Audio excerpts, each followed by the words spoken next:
Hey there, sleepyheads. Welcome back to the channel. Before we drift into tonight's tale of the unseen history of background characters, I'd love to know where in the world you're watching from tonight and what time it is for you right now. Drop it in the comments below. It's always magical seeing how far and wide this sleepy little community reaches. All right, lights low, blankets up. Let's begin.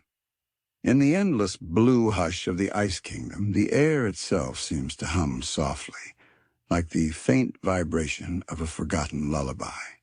The snow never stops falling here, though sometimes it feels less like weather and more like time itself, slowly layering over everything until only the present remains visible.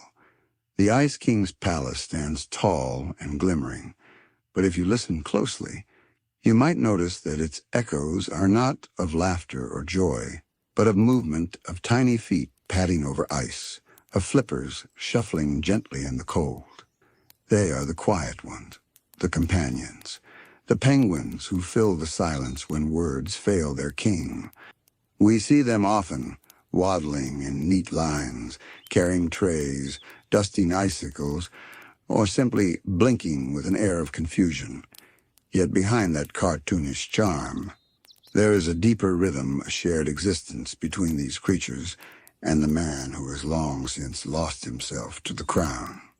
Among them is one who stands out, or perhaps one who has always been there.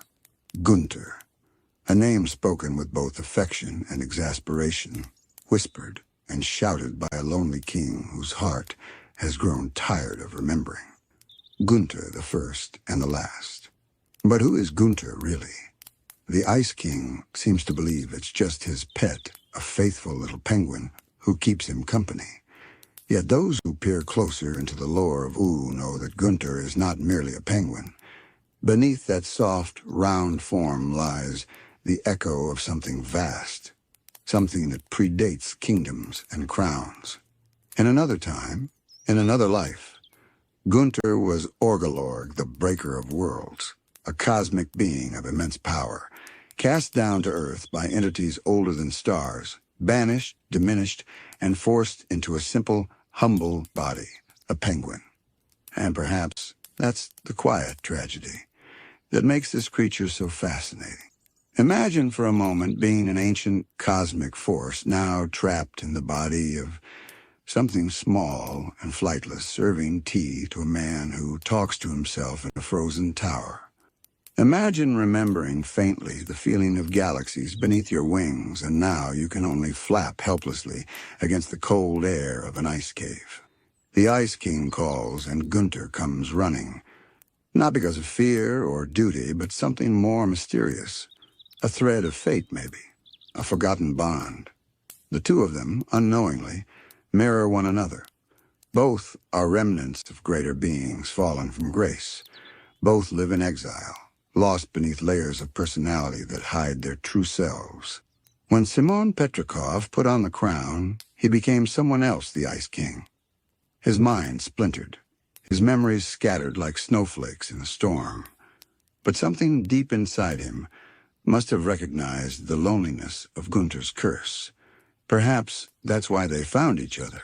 Perhaps they were drawn together not by chance, but by kinship, two souls out of time, quietly orbiting one another in a frozen eternity. Sometimes late in the endless twilight of the Ice Kingdom, when the aurora shimmers across the snow, the Ice King can be found sitting beside a window of blue ice, muttering stories to himself. He tells jokes that don't land, sings songs that no one hears, yet Gunter listens, always. In the small, almost human tilt of the penguin's head, in the way it sometimes sighs or stares too long into the distance, we catch glimpses of awareness of patience, as though Gunter remembers far more than he lets on. There are moments when the Ice King's magic falters, when his crown flickers, and Simon's voice comes through in soft confusion. During these fragile seconds, Gunter often steps closer, resting a flipper on his hand, looking up with an almost knowing sadness. And what if in that instant the cosmic being within recognizes the man behind the madness? What if they see each other not as a king and a pet, but as two weary spirits who have forgotten how to be themselves? The Ice King doesn't know this, of course. To him, the penguins are simply his helpers' extensions of his lonely heart. He commands them to dance, to fetch, to build, to sing. They obey without question. But obedience in the Land of Ooo often means something deeper. It is not about submission. It is about connection. The penguins are fragments of Simon's last attempt at normalcy. They give him a routine, a sense of companionship, a fragile rhythm to his madness. Each one plays a role. Some sweep, some decorate, some just follow. It is like a frozen household that never changes little world where the same moments repeat forever. Yet even in repetition, there is comfort. The Ice King talks, they listen. He laughs, they wobble. He cries, they gather near. It's not a family, not exactly, but something that pretends to be one, and that pretense is enough to keep the silence from swallowing the palace whole.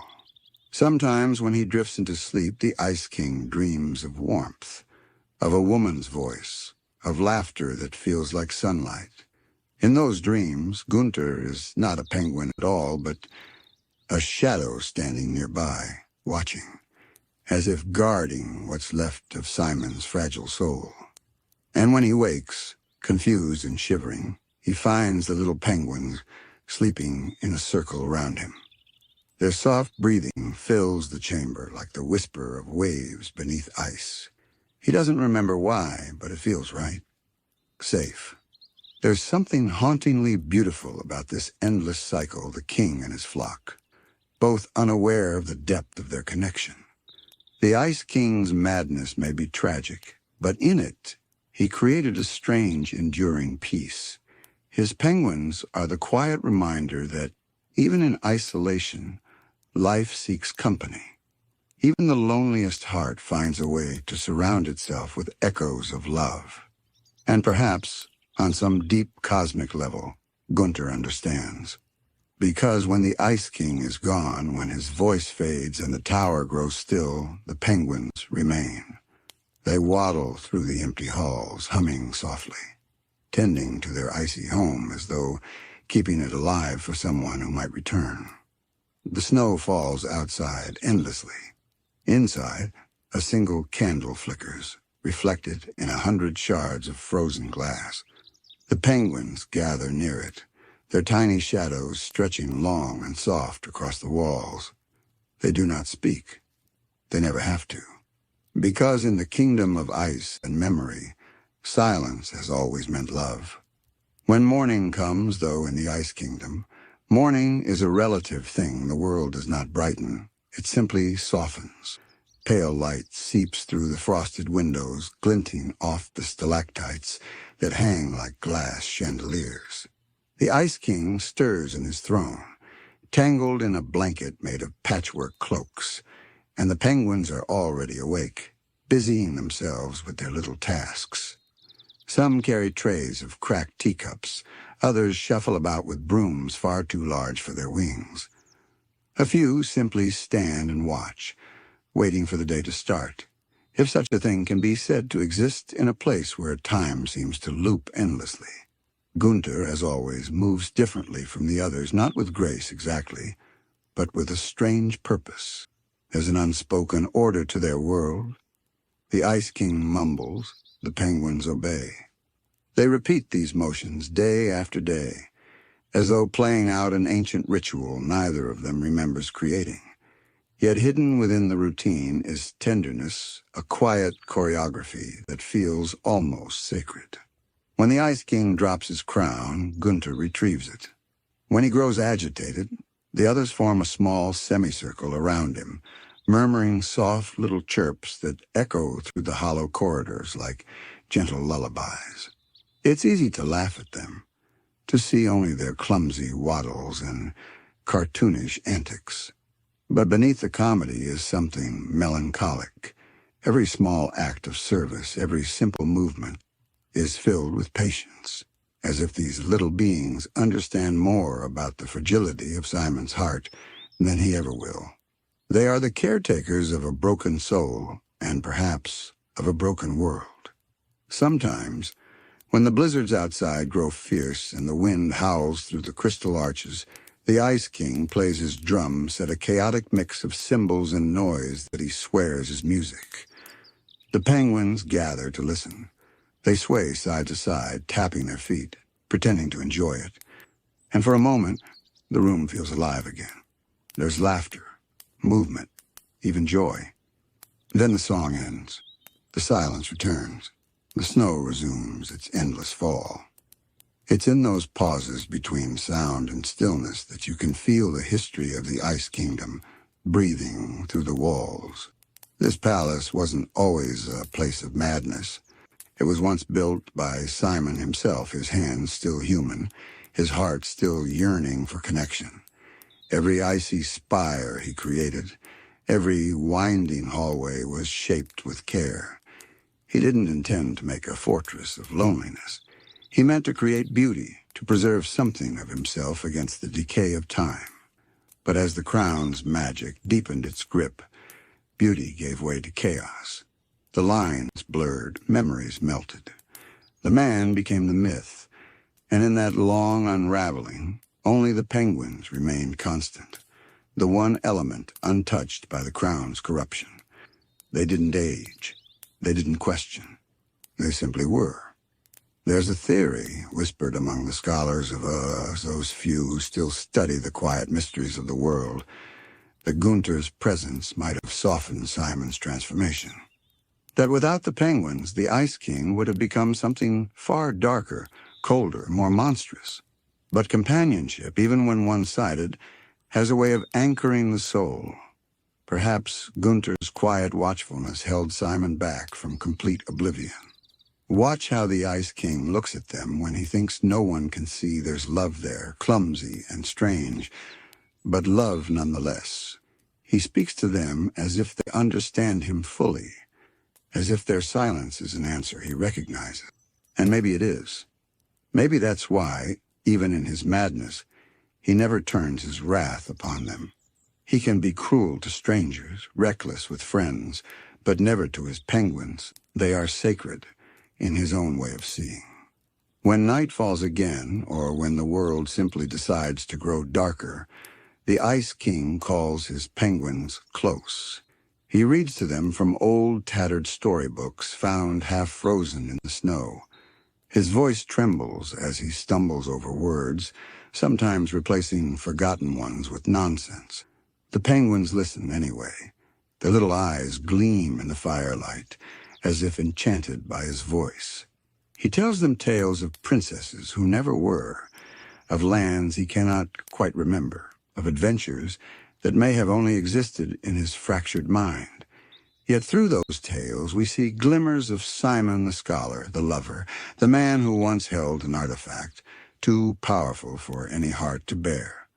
And in a way, these bedtime stories become their shared ritual, a ritual of remembrance, even if neither of them knows what exactly they're remembering. When his voice fades into soft snores, the penguins do not move right away. They stay close, surrounding their king in quiet warmth.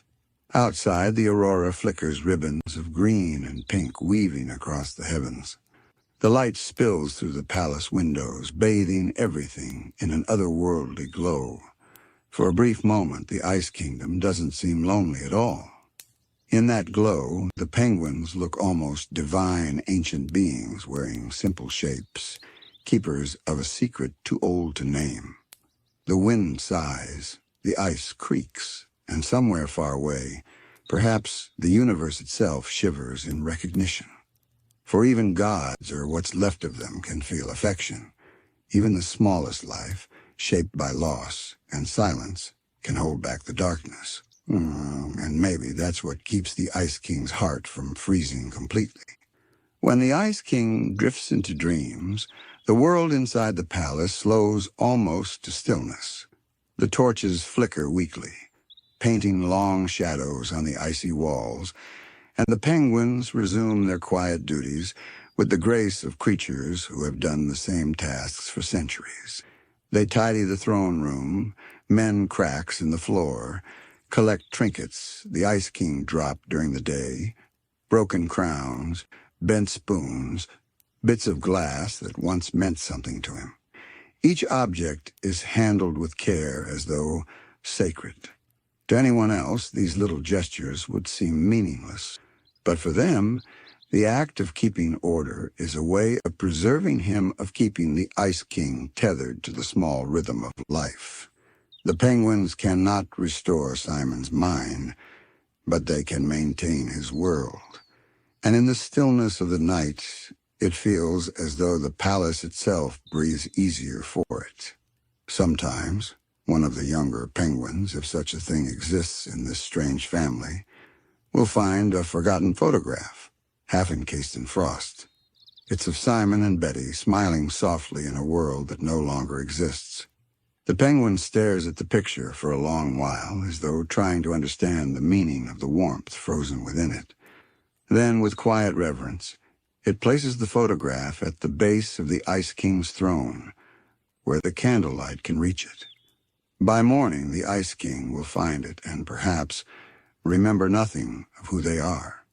But a small part of him will feel lighter, as though something kind has brushed against the edges of his heart. The penguins know this, or at least Gunter does. You can see it in the way the others sometimes follow Gunter's lead, how a single look from him sends them scurrying into action, as if some deep, ancient instinct guides them. Beneath that round shape and small stature lies wisdom, something old and quiet. When Gunter stands at the highest balcony of the palace, staring into the pale horizon, the air seems to change around him. For a heartbeat, the clouds ripple, and the snow pauses mid-fall. It's as though the world itself remembers who he truly is, the cosmic entity, the ancient destroyer who once bent galaxies to his will. But Gunter never acts upon it. The power sleeps within him, smothered beneath layers of gentleness. Perhaps he has found peace in this small life. Perhaps being reduced to a creature of service is a kind of salvation, a way to atone for what he once was. For all his past grandeur, there is beauty in the simplicity of fetching a cup of tea for a lonely king. The Ice King, of course, knows none of this. He hums tunelessly as he wakes, greeting his companions as though it's the first morning of creation. "Good morning, Gunters," he says, waving his arms. The penguins gather around, their eyes bright, their little voices filling the room with soft squawks. He declares it to be Princess Wooing Day, or Ice Sculpture Tuesday, the kind of odd little holiday he invents to make the endless days feel meaningful. The penguins, without hesitation, play along. One sets up decorations. Another scurries to polish the ice throne until it gleams like diamond. Gunter supervises, occasionally nudging the others when they forget their tasks. The Ice King twirls in excitement, tripping over his robe, and bursts into laughter that echoes through the frozen spires. For a fleeting instant, the palace feels alive again, filled with warmth and movement. It's easy to forget in that moment that the Ice Kingdom is built on tragedy. The laughter hides it, the gleaming ice disguises it.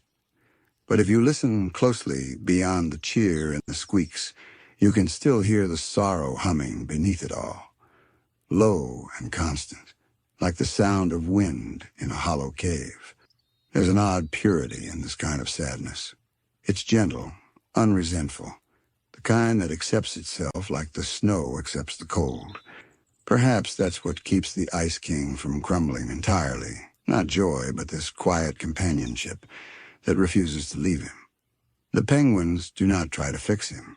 They simply stay. And sometimes that's all anyone really needs, a presence that does not vanish when the light fades. As the day wanes, the Ice King grows tired again. His magic dims, the blue glow in his eyes softens. He wanders to the window, crown heavy on his brow, and stares at the horizon where the ice meets the clouds. The sky here never truly darkens. It remains a shifting canvas, of pale blues and silvers. He sighs, his breath turning to frost. Gunter joins him, standing at his side. For a while, neither of them move. The stillness between them feels older than the Ice Kingdom itself. Perhaps Gunter remembers when the world was young and the stars were closer, when time hadn't yet learned to flow like a river. Perhaps Simon, somewhere deep inside the Ice King, remembers, too, the faint warmth of a world that once had color. The Ice King speaks softly. You ever wonder, Gunter, why the snow never stops? Gunter looks up at him, blinking slowly. The Ice King chuckles to himself, shaking his head. Guess that's a silly question. You don't wonder. You just are. He reaches down, patting Gunter's head gently, and for once, his touch isn't frantic or clumsy. It's tender. Moments like that are rare, fleeting as the shimmer of light on frost. But they're real. And they remind us that beneath the layers of madness and magic, Simon Petrikov still exists. He still feels. He still reaches for connection, even when he no longer understands what it means. The penguins, in their quiet way, give him that connection. They are the anchor that keeps him from drifting entirely into the void. And though he may never grasp the full weight of their bond, his world continues to turn because of them. Outside, the snow begins again, soft, unending, eternal. The palace glows faintly in the distance, like a lantern in the frozen dark. Inside, the king and his companions remain awake, tending to their rituals, unaware that their small existence is something profound. For in the kingdom of endless winter, it is not the magic or the crown that keeps the heart beating. It is companionship, fragile, absurd, and full of quiet love that keeps the ice from closing over completely. As night deepens once more, the Ice Kingdom folds into its familiar silence. The wind hushes, and even the shifting ice seems to rest. The stars shimmer faintly above the jagged horizon, their light diffused by curtains of aurora that sway like slow-moving tides. Inside the palace, the Ice King sits upon his throne, surrounded by his penguins. The day's strange rituals are over, and now comes the quiet hour, that soft space between wakefulness and dreams where memory likes to wander. He hums to himself, absent-mindedly plucking at his beard. The sound echoes lightly across the walls. The penguins sit near his feet, gathered in a circle. They don't need words. Their company is enough. Gunter is there too, slightly apart from the rest, his gaze fixed on the faint glow of the crown. The sapphires in it pulse like a heartbeat, whispering to the Ice King in a language no one else can hear. The penguins have seen this before, the slow pull of the crown, the way it tugs at their king's mind until the laughter fades and the muttering begins. They do not panic. Instead, they draw closer, surrounding him again, as if their nearness might soften the crown's call. And maybe somehow it does. The Ice King sighs and closes his eyes. "You're good little friends," he murmurs. "Best I've ever had." His voice cracks a little on the last word. Then he slumps forward, asleep before he hits the back of his throne. The penguins stay awake for a while, watching him. In the dim light, the ice reflects their small shapes again and again, dozens of silent silhouettes flickering on every wall. They look like memories come to life, each one carrying the same question. What keeps us here? Perhaps Gunter knows the answer. He moves to the base of the throne, resting his flipper gently against the Ice King's boot. It's a small gesture, almost unnoticeable. But in that quiet touch lies centuries of meaning, loyalty, pity, love, and something older than all three. The other penguins settle down around them, forming a loose ring, their breaths sinking until they sound like one being dreaming in unison.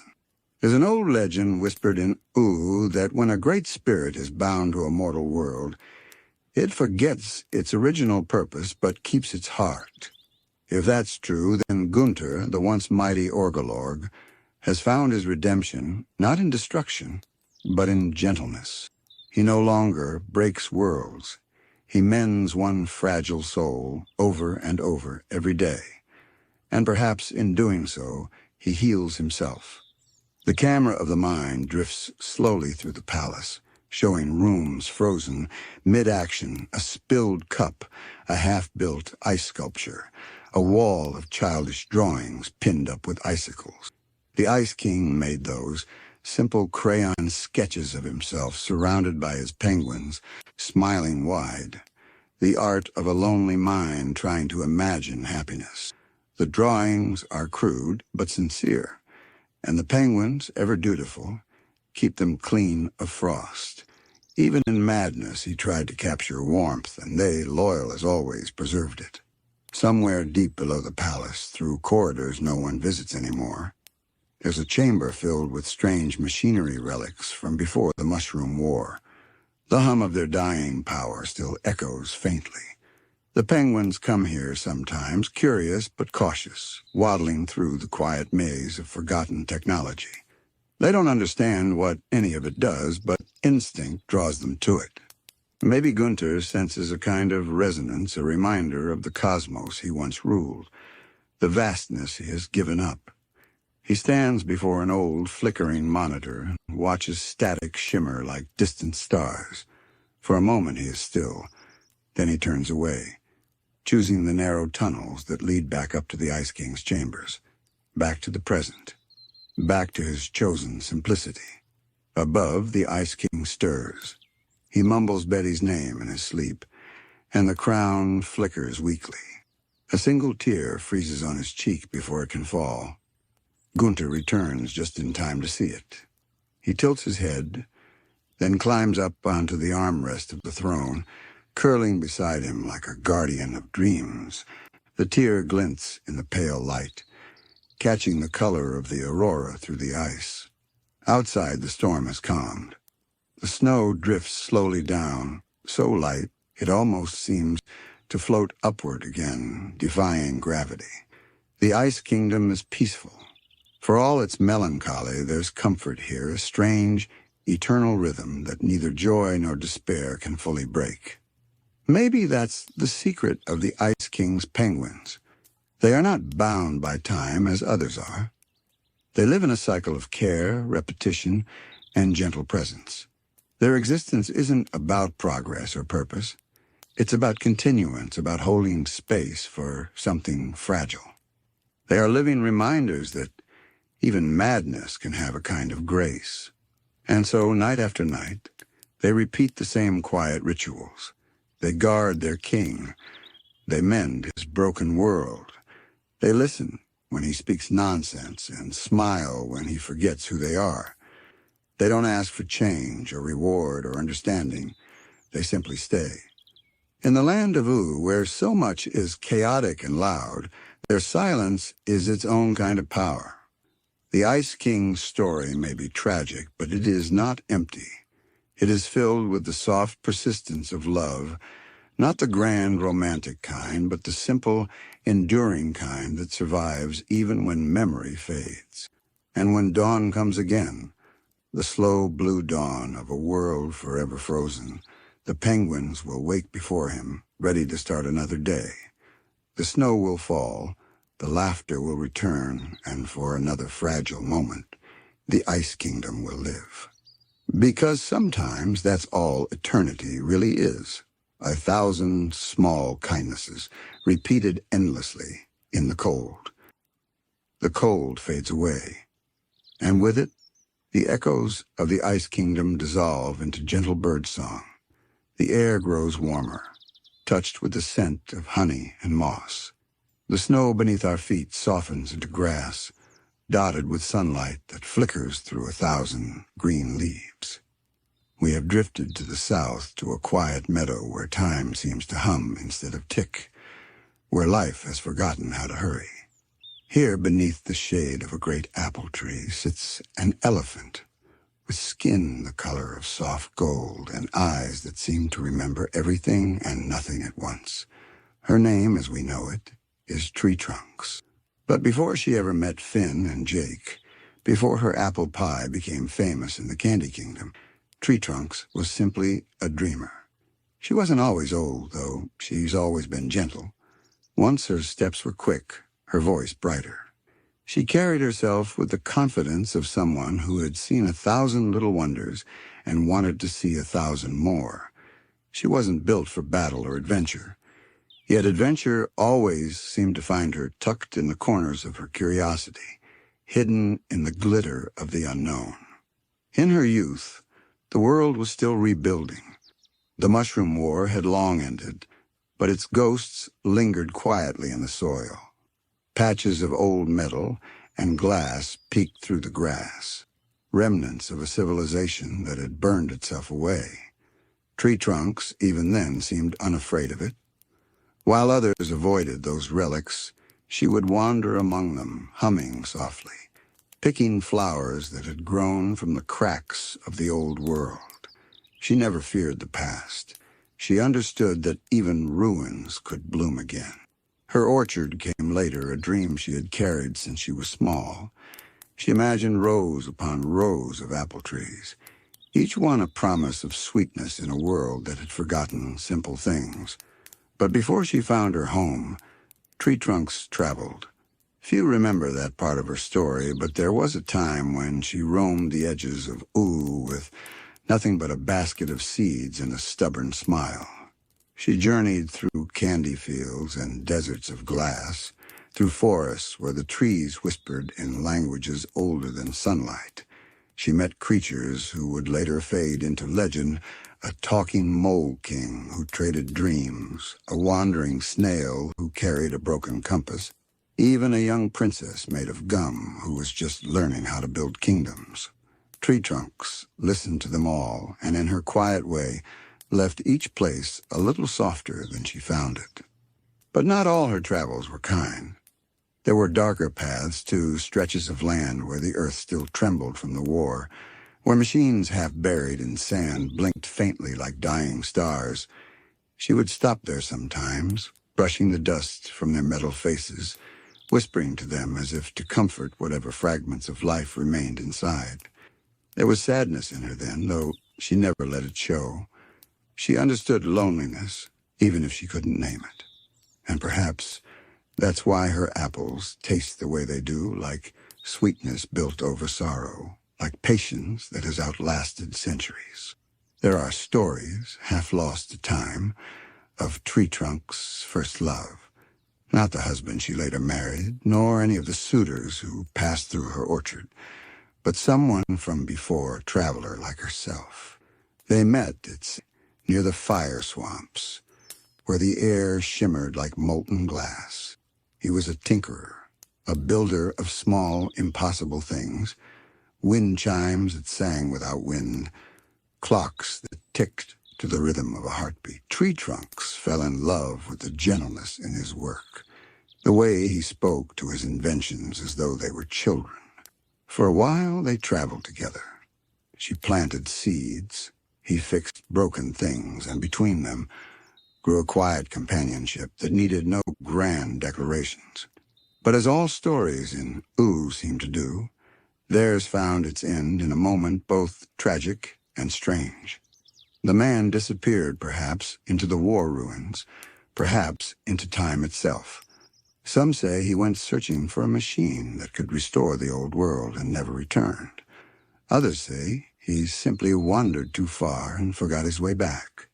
Tree Trunks never spoke of him again. Yet in her orchard, when the wind moves just right, the branches make a sound like a ticking clock, as if time itself remembers her lost love. She never became bitter. She didn't harden or close herself off. Instead, she grew softer, kinder, choosing to fill the emptiness with sweetness and song. The pies she baked were not just desserts.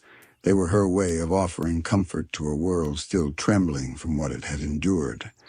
Every slice carried something of her heart, the patience of waiting, the courage of forgiving, the quiet strength of remembering without pain. When we first meet her in the show, she seemed so simple, a tiny elephant in a cottage, living in peace among her apple trees. But that calmness was not born of naivety. It was earned. It was the peace of someone who had seen ruin and still chosen joy. And if you look closely, you can see it the way she hums while she bakes, the tenderness in her eyes when she looks at Finn and Jake. She recognizes in them the hunger she once had, that yearning for adventure, for discovery, for meaning. But she also knows what they cannot yet understand. That adventure is only half the story. The other half is coming home. Tree Trunks learned that lesson long before they met her. In her younger years, she had chased distant wonders, but every road she took curved quietly back toward the orchard she hadn't yet planted. It was as though the world itself was guiding her, telling her that her greatest treasure would not be found in distant lands or legendary quests, but in the soil beneath her feet, in the small, tender acts of care that grow into something lasting. And so, when she finally settled, the ground seemed to sigh in relief. She planted her first apple tree under a sky thick with golden clouds, and by the time the first blossoms opened, she had already begun to forget the noise of her wandering years. Or maybe she didn't forget at all. Maybe she simply let those memories sink deep into the roots to nourish the sweetness that would someday feed heroes and strangers alike. The orchard grew slowly, as all good things do. Each sapling rose from the earth like a memory made visible, a whisper of where she'd been, what she'd seen, and who she'd loved. She tended to them with a care that seemed almost sacred. Each morning, she would walk among the trees with her watering can, humming softly to them. She never rushed her work. Every droplet that fell onto the roots carried a story. Every note of her song seemed to weave itself into the leaves. And perhaps that's why her orchard feels alive in a way few places in Ooo do. When the wind moves through it, the sound is not just rustling leaves, it's something gentler, almost like a lullaby. Even the apples themselves seem to shimmer faintly, as though storing the light of all her quiet years. Some travelers who have passed through say that eating one of her apples brings back a lost memory, or soothes a sorrow you didn't know you were still carrying. Maybe that's just a tale, or maybe the orchard listens and knows what hearts need most. It's easy to forget that Tree Trunks lived through an age of change, when Ooo was still finding itself. She watched new kingdoms rise where wastelands had once been, saw magic and science tangled together in strange, unpredictable ways. She met creatures born from radiation and spells alike, new life emerging from the ashes of the old. But she never turned away from any of it. While others sought to control or categorize the new world, Tree Trunks accepted it with quiet wonder. She saw beauty where others saw chaos. When she wandered through a valley of crystal vines that sang when touched, she didn't harvest them or study them. She simply sat among them and listened until the sun went down. When she came across a broken robot buried in the sand, she didn't fear it. She dusted off its metal hands and whispered to it the same way she spoke to her trees, as if reminding it that even machines could be loved. It was during these wandering years that she learned her greatest truth, that peace is something you create, not something you find. The world around her might have been noisy and uncertain, but she carried her peace like a lantern, small, glowing, steady. That lantern light would one day draw others to her. Long before Finn and Jake ever stumbled into her orchard, Tree Trunks had a small circle of friends, odd, gentle souls who gathered under her trees to share stories and food. There was a tiny wizard who could conjure bubbles that played melodies, a candy creature who wrote poems on fallen leaves, and a bird who had forgotten how to fly but sang so beautifully that no one minded. Together they would spend the twilight hours talking about dreams and regrets, about the little miracles of everyday life. Tree trunks would always listen more than she spoke. She didn't try to fix their problems or give them advice. She simply listened, and somehow that was enough. Her kindness didn't demand attention. It simply existed, steady as the heartbeat of her orchard. Over time, word spread of the elephant with the golden hide who could calm even the most restless spirits. Travelers came from far kingdoms, seeking not treasure or wisdom, but simply a place to rest. Some stayed for a day, others for weeks. They'd help her harvest apples, mend fences, or share stories from their journeys. And when they left, they always carried something invisible with them, a sense of stillness, a reminder that not all power comes from strength or magic. Some of it comes from patience, from gentleness, from the courage to stay soft in a hard world. There's an old saying among those who pass through her orchard: if you stay long enough, you'll remember something you forgot you loved. No one knows who said it first, but it captures what Tree Trunk's presence meant. She reminded people that happiness didn't need to be chased. It could be grown slowly, with care. As years rolled by, she began to bake. Perhaps it was her way of bottling that peace, of sharing it in a form others could hold. Her pies became legendary, of course, not just for their taste, but for what they seemed to do. Eating a slice could make you feel safe, warm, grounded. Even adventurers hardened by years of battle would soften for a moment, eyes distant, as though remembering home. To Tree Trunks, baking wasn't a craft or a trade. It was an act of love.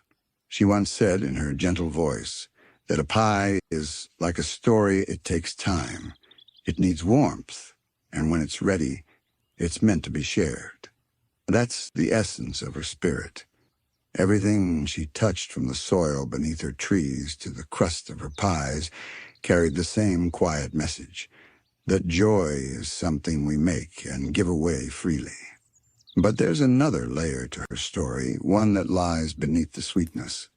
Because while Tree Trunks built her world around peace, the shadow of her wandering years never truly left her. There were moments, rare but telling, when she'd pause mid-sentence, eyes far away, as if she could still see the horizon she once followed. Something in her still longed for the road, not out of discontent, but nostalgia, like the whisper of an old song you once loved, still echoing faintly even after silence returns. Sometimes, on quiet nights when the moonlight spilled like silver through her orchard, Tree Trunks would take a walk beneath the branches. She'd carry a lantern, a little glass one, painted with faint flowers, and she'd hum softly as she moved between the trees. To anyone watching, it would seem like a peaceful nightly ritual. But there was something else to it, something unspoken. She would stop every now and then, pressing her trunk gently to a tree's bark, as if listening for an answer. Perhaps she was listening for the pulse of the world, or for the echo of someone she once loved. Perhaps she was simply remembering. Because deep down, Tree Trunks knew that everything, every friendship, every adventure, every golden moment fades eventually. She had seen it happen too many times to deny it. Yet she also understood something beautiful, and that fading isn't the same as ending. When things disappear, they often return in quieter forms as echoes, dreams, or the sweetness in an apple pie. Her orchard became her way of preserving that truth. Every seed she planted was a memory reborn, every apple a fragment of something once lost, but now alive again in a new shape. There's a quiet kind of magic in that, not the kind that flashes or dazzles, but the kind that endures. And maybe that's why, even after centuries, Tree Trunks still look so radiant, so untouched by time. It's as though she found her own form of immortality, not through spells or potions, but through love and patience. She gave herself to the world so completely that the world, in return, decided to keep her around a little longer. There's an old story whispered among the candy people that the apples in Tree Trunk's orchard never truly rot. Even after they fall, they remain perfectly golden for weeks until they gently dissolve back into the soil. Some say it's because of the enchanted land. Others believe it's because Tree Trunks herself has poured so much of her spirit into the earth that it refuses to decay around her. Whether or not that's true doesn't really matter. What matters is that her orchard has become a kind of sanctuary, a pocket of timelessness in a world that never stops changing. Sometimes small creatures wander into it. A lost raccoon, a bubblegum bee, a young adventurer trying to find their way. They are always greeted with warmth and pie, of course, but what they truly receive is peace, the kind that settles into your bones, that makes you realize how long you've been running without rest. Tree Trunks doesn't need to say much. Her presence alone reminds you that life can be soft, even after everything. She never stopped being curious, though. Every now and then, she'd take a short trip beyond her orchard, not too far, just enough to see what the world had become. She'd visit the Candy Kingdom and trade her apples for jars of syrup, or wander into the grassy plains to watch the stars rise. Sometimes she'd stop by the Fire Kingdom, where the air shimmered with heat, and stand quietly near the edge, smiling as though remembering someone she once knew. These little journeys kept her connected to the world's rhythm. She never isolated herself completely. She just learned how to come and go like the seasons. Her home was her center, but her heart still belonged to the wide, strange beauty of Ooo.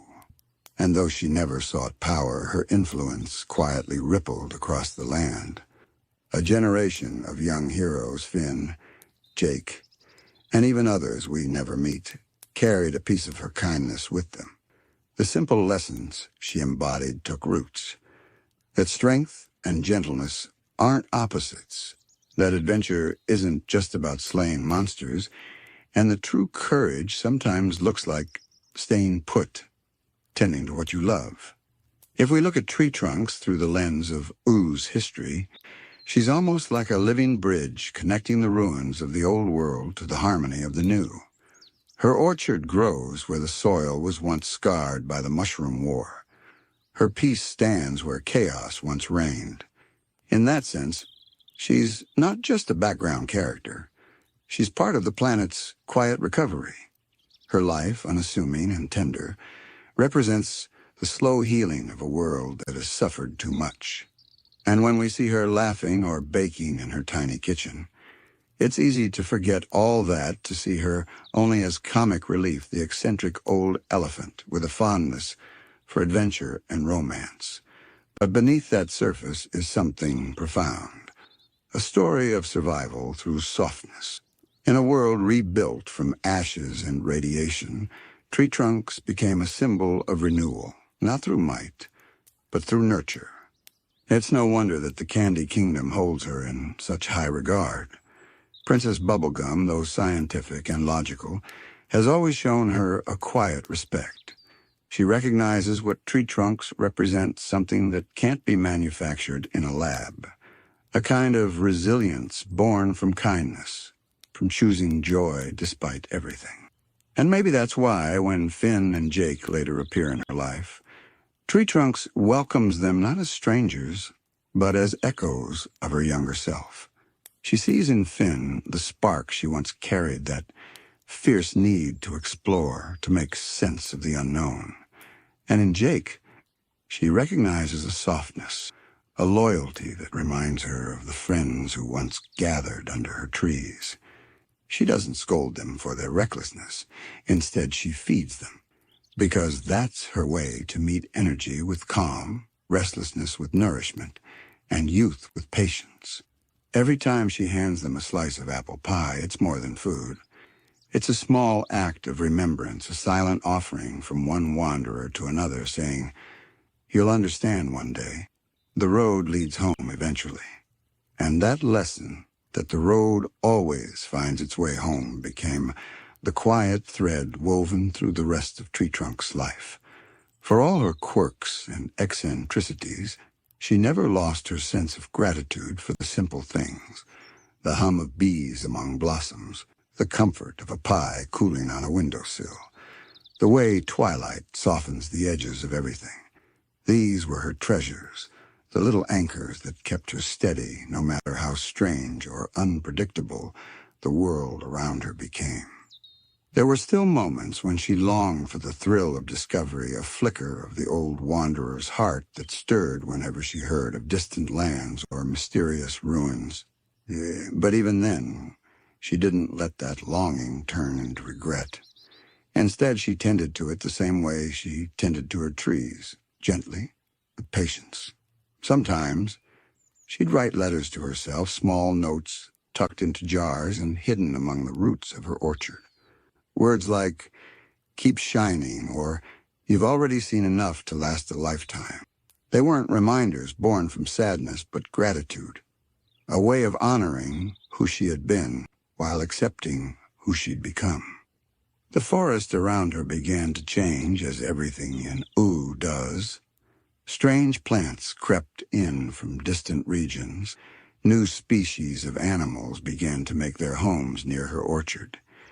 Even the air seemed to shimmer differently, charged with the quiet hum of new magic. Tree trunks welcomed it all. She believed that change was just another kind of growth, and that even endings could bloom if treated with kindness. Sometimes at sunset she would spot shapes on the horizon. Travelers, adventurers, wanderers like she once was. She'd wave them in, offer them food, a story, a place to rest. They always left lighter than they arrived, and though she never said it aloud, she took comfort in knowing that her orchard had become a beacon, a tiny glowing dot on the great map of Ooo, where weary hearts could pause and remember that peace still existed. It's funny, in a quiet way, how Tree Trunk's story mirrors the story of Ooo itself. Both are tales of survival after ruin, of finding gentleness in the shadow of destruction. The Mushroom War reshaped the planet, birthing new forms of life and magic from the ashes of the old world. Tree Trunks, too, reshaped herself not through conquest or invention, but through care. She took the fragments of what remained and made something sweet, something living. And in doing so, she became a living thread that connects eras. When she speaks, her voice carries the cadence of a forgotten world, slower, softer, filled with wonder. She's a remnant of an age before kingdoms and chaos, yet she fits perfectly within the rhythm of what came after. The contrast between her simplicity and the fantastical absurdity of Ooo is what makes her so grounding. She reminds us that beneath the magic and adventure, there's still a longing for home, for stillness, for the taste of something warm and familiar. Even her romantic misadventures, though humorous on the surface, reflect a deeper truth. Each relationship, whether fleeting or lasting, is another expression of her desire to share her heart. She doesn't chase love for validation, but for connection. To her, love is an extension of the same instinct that makes her bake pies and plant seeds, a desire to give. And though not every love story of hers ends well, she never lets heartbreak harden her. Each time she simply smiles, dusts herself off, and returns to her orchard, ready to begin again. That resilience, soft, patient, enduring, is the essence of her magic. When we look at Tree Trunks from afar, she might seem like a side character, a gentle distraction in a world of cosmic battles and royal intrigue. But when you listen closely, when you slow down and breathe in the rhythm of her orchard, you realize she's something more profound. She is a keeper of memory, a symbol of how beauty can survive the end of things. She shows us that the world doesn't heal all at once. It does so quietly, in small acts of care, in laughter shared over pie, in forgiveness offered to the past. And perhaps that's why, even after all her adventures, she's content to stay where she is. Not because she's afraid of the world beyond, but because she understands her place within it. Her orchard doesn't trap her, it roots her. Each branch, each blossom, is a story, and together they form a living library of kindness. At night, when the stars gather above and the wind moves softly through the trees, it almost feels like time stops in that little patch of Ooo. The glow of her lantern flickers through the leaves. The air is filled with the scent of apples and sugar, and if you listen closely, you might hear her humming a low, sweet tune, as ancient as the earth itself. In those moments, Tree Trunks isn't just a character. She's the embodiment of something that lies deep within the heart of Adventure Time. The understanding that amidst all the strangeness and chaos there are still pockets of peace. That no matter how far we wander, there's always a place or a person waiting to remind us of gentleness. And so, in the quiet glow of her orchard, beneath the stars and among the trees she's loved for what might be centuries, Tree Trunks keeps watch over her little corner of Ooo, not as a warrior or a ruler, but as a guardian of sweetness, of comfort, of the simple truth that peace, when nurtured, can last forever. Her life may have seemed small compared to the grand adventures that ripple across the land, but her presence, steady, kind, and unshakably warm, lingers like the scent of apples long after the story ends. And in the soft stillness of her orchard, where memories bloom and fade like petals in the wind, you can almost hear the earth itself sighing in gratitude. The night drifts on. 3. The night drifts on, and as Tree Trunk's orchard fades into mist, the scent of apples is slowly replaced by something lighter, the sugary perfume of caramel and frosting carried on a warm breeze. The landscape begins to shimmer with soft pastel colors, and beneath our feet, the ground takes on the gentle give of sponge cake. In the distance, lights twinkle like gumdrops against a lavender sky. We've arrived at the Candy Kingdom.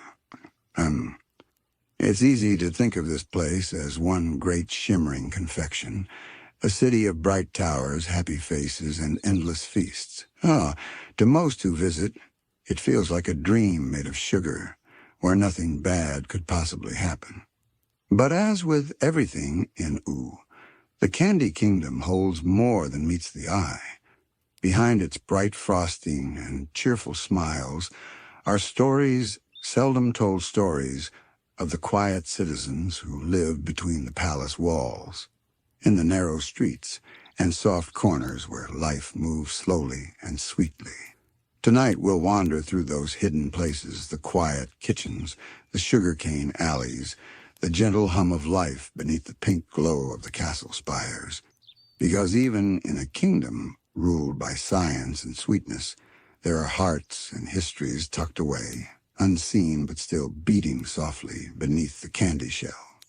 If you were to visit at dusk, you'd find the streets glowing with pastel lanterns, their lights flickering through taffy-colored glass. The air would be thick with the smell of warm syrup and baked bread. The candy people would be winding down after a long day, some sweeping the cobblestones with peppermint brooms, others chatting in low voices about the weather or the latest royal experiment in Princess Bubblegum's lab.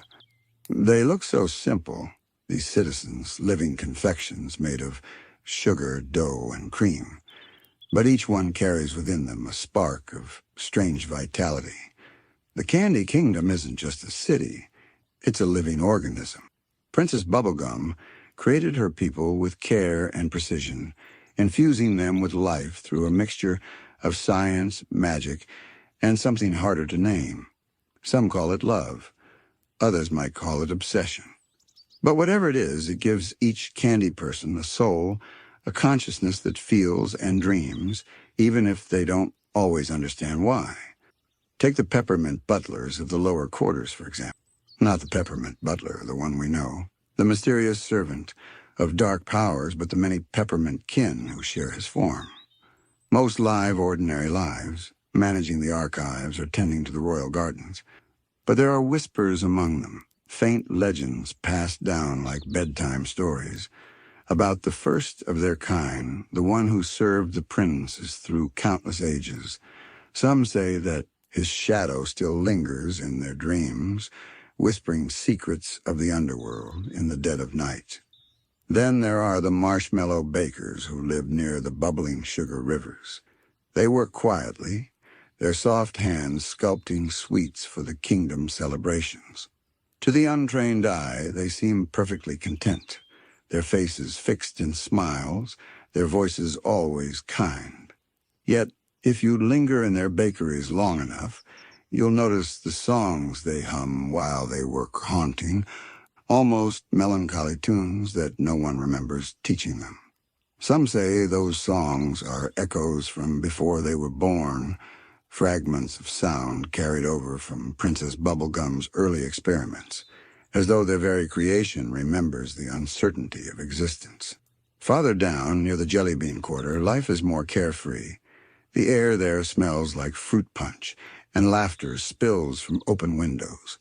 Jelly Bean citizens bounce as they walk, literally, their gelatinous forms jiggling with joy. They gather in small groups at sunset, sharing stories about heroes, about Finn and Jake, about the times when adventure brushed close to their candy borders. They're simple folk, yet even in their innocence, there's a quiet awareness. They know their happiness is fragile, that their lives are held together by the will and protection of their ruler. And that ruler, Princess Bubblegum, watches over them like a god of sugar and code. Her hand has shaped every inch of the Candy Kingdom, from the gumdrop towers to the living citizens who call it home. But her perfectionism, her scientific hunger, has given rise to strange contradictions. Her people love her, yes, but some also wonder what it means to have been made rather than born. In the hidden corners you can hear whispers, gentle ones, not rebellious but curious. Questions like, do we dream because she dreams? Or, if she stopped thinking about us, would we disappear? The Candy Kingdom hums with this delicate, balanced joy on the surface, existential wonder underneath. Most candy folk never speak of it directly, perhaps because they fear the answers, or perhaps because they understand something that others do not, that life doesn't have to make sense to be beautiful. As the night deepens, the streets grow quiet. The sugar lamps glow softer, casting gentle halos of light over frosting rooftops. Somewhere near the royal gardens, a small gumdrop child peeks up at the stars and asks their parent if the moon tastes sweet. The parent laughs, saying that the moon is made of rock, not sugar. But the child shakes their head and insists that if the princess wanted, she could make it sweet. And maybe, in some way, they're right. In the quiet heart of the Candy Kingdom, when the world outside sleeps, life continues in small, tender ways.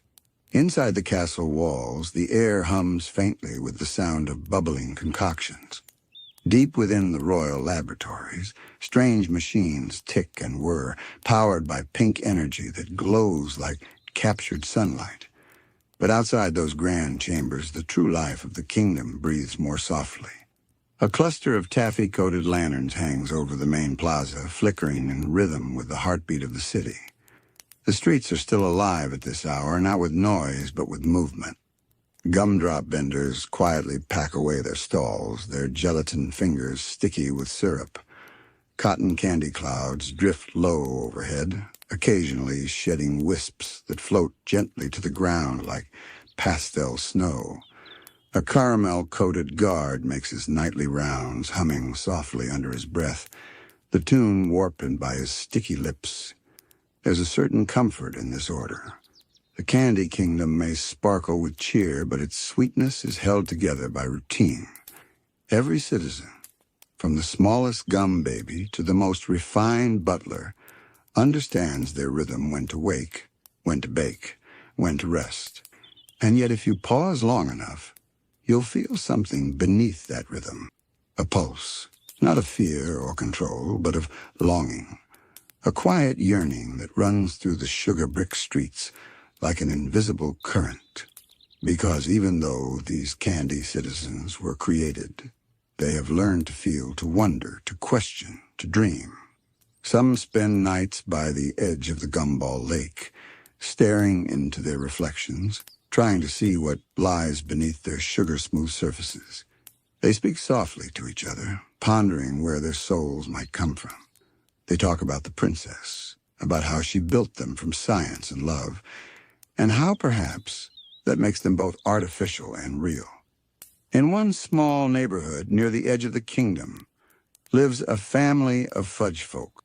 They run a tiny workshop, crafting little trinkets from hardened sugar toys, ornaments, music boxes that tinkle when wound. Each piece is shaped by hand, polished with melted caramel until it shines. Their eldest daughter, a young fudge girl with peppermint freckles, loves to carve tiny birds. She dreams of seeing a real one someday. Birds don't often visit the Candy Kingdom. Perhaps the sweetness confuses them, but she imagines their wings, their freedom, and wonders what the wind feels like on skin not made of sugar. Sometimes, when the moon is high, she sneaks out to the city's edge, where the candy gives way to grass, and the faint rustle of the real forest begins. There she listens, not for danger, but for the sounds of life beyond the kingdom. Crickets, leaves, the sigh of wind.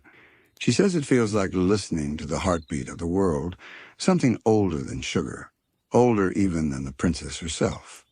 Then, when the first hints of dawn begin to tint the sky, she hurries back, her heart light, her mind filled with dreams she cannot explain. Elsewhere, in the licorice lanes, a pair of old friends, a caramel cobbler, and a toffee clerk meet every week after curfew. They sit beside the molasses fountain, sipping warm chocolate tea, and reminiscing about the old days. Of course, for candy people, old days are a strange concept. Most of them were created within the last few decades. But memory in the Candy Kingdom doesn't work the same way it does for humans. Some candies swear they can remember things from before they existed.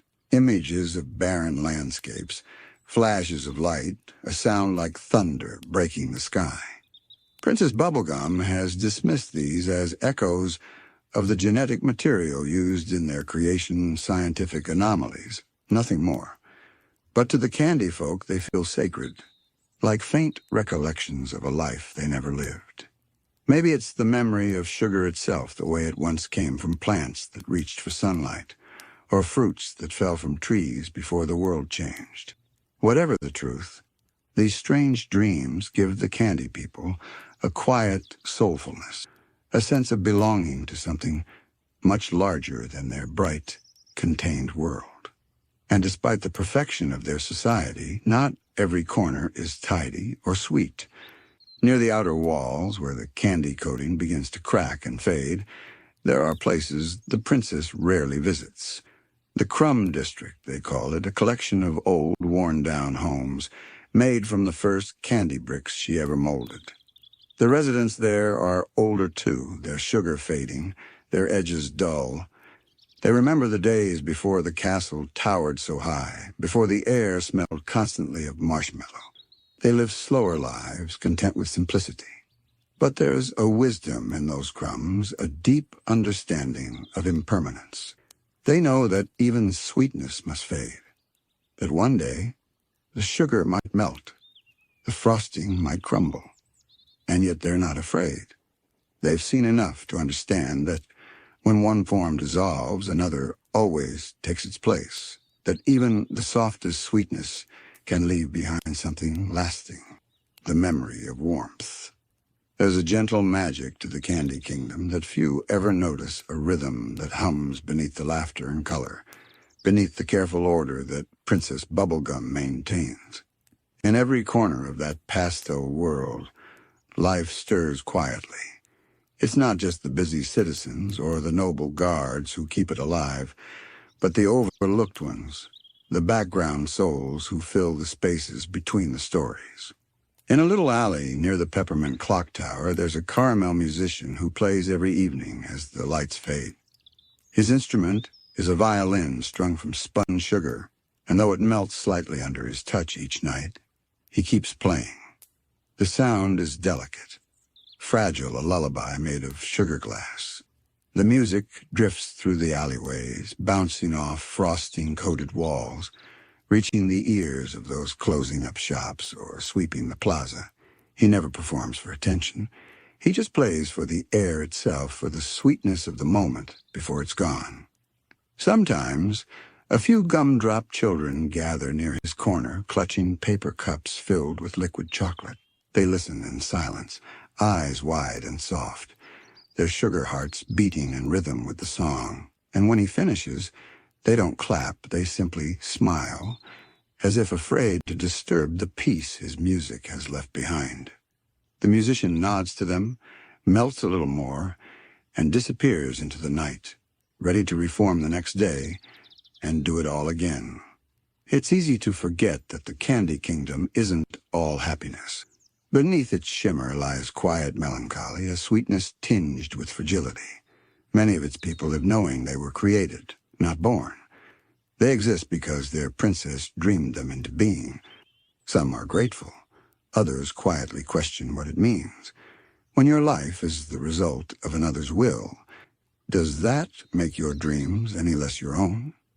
There are whispers among some candy folk that their essence carries echoes of the old world fragments of human DNA, hints of memories not their own. A lemon-drop librarian once claimed to have dreamt of rain, not the sticky drizzle that sometimes falls in the kingdom, but real water rain, cool and pure. She said she could feel it soak into her sugar skin and dissolve her edges, yet she wasn't afraid. Instead, it felt like coming home. These dreams, these fragments, are quietly passed from candy to candy like secrets. The peppermint blacksmith might hear of them from a toffee poet. The chocolate courier might whisper them to a friend while delivering a message. They form a hidden mythology, one never written down but carried in the soft hum of their lives, that somewhere, somehow, their sweetness came from sorrow, from a world that fell apart, only to rebuild itself in candy and color. Princess Bubblegum knows more than she tells. She watches her people with both pride and guilt. Her mind, brilliant and burdened, understands that creation always carries consequence. For every smiling candy face, there's a memory of the experiment that birthed it, of formulas written late into the night, of trying to fill the silence left after the Great Mushroom War. The Candy Kingdom is more than a nation. It's a memorial, a sanctuary built from sugar and science to hold back the loneliness of a ruined world. Still, in its quiet hours, the kingdom lives beautifully. In the gardens behind the castle, where the frosting petals never wilt, an old peppermint gardener tends to his plants with a devotion that feels sacred. He hums ancient tunes, older than even the princess remembers, and speaks gently to the flowers. Some say he was one of her first creations among the oldest candy people still alive. His sugar has dulled, turning faintly translucent like antique glass, but his heart burns bright with affection. He claims the flowers whisper back, not in words, but in soft vibrations that only he can feel through his sugar-gloved hands. He says they carry the memories of every candy person who's ever crumbled, their essence returning to the soil to bloom again as new life. When the wind passes through the garden, it sounds like sighs, gentle, tired, but content.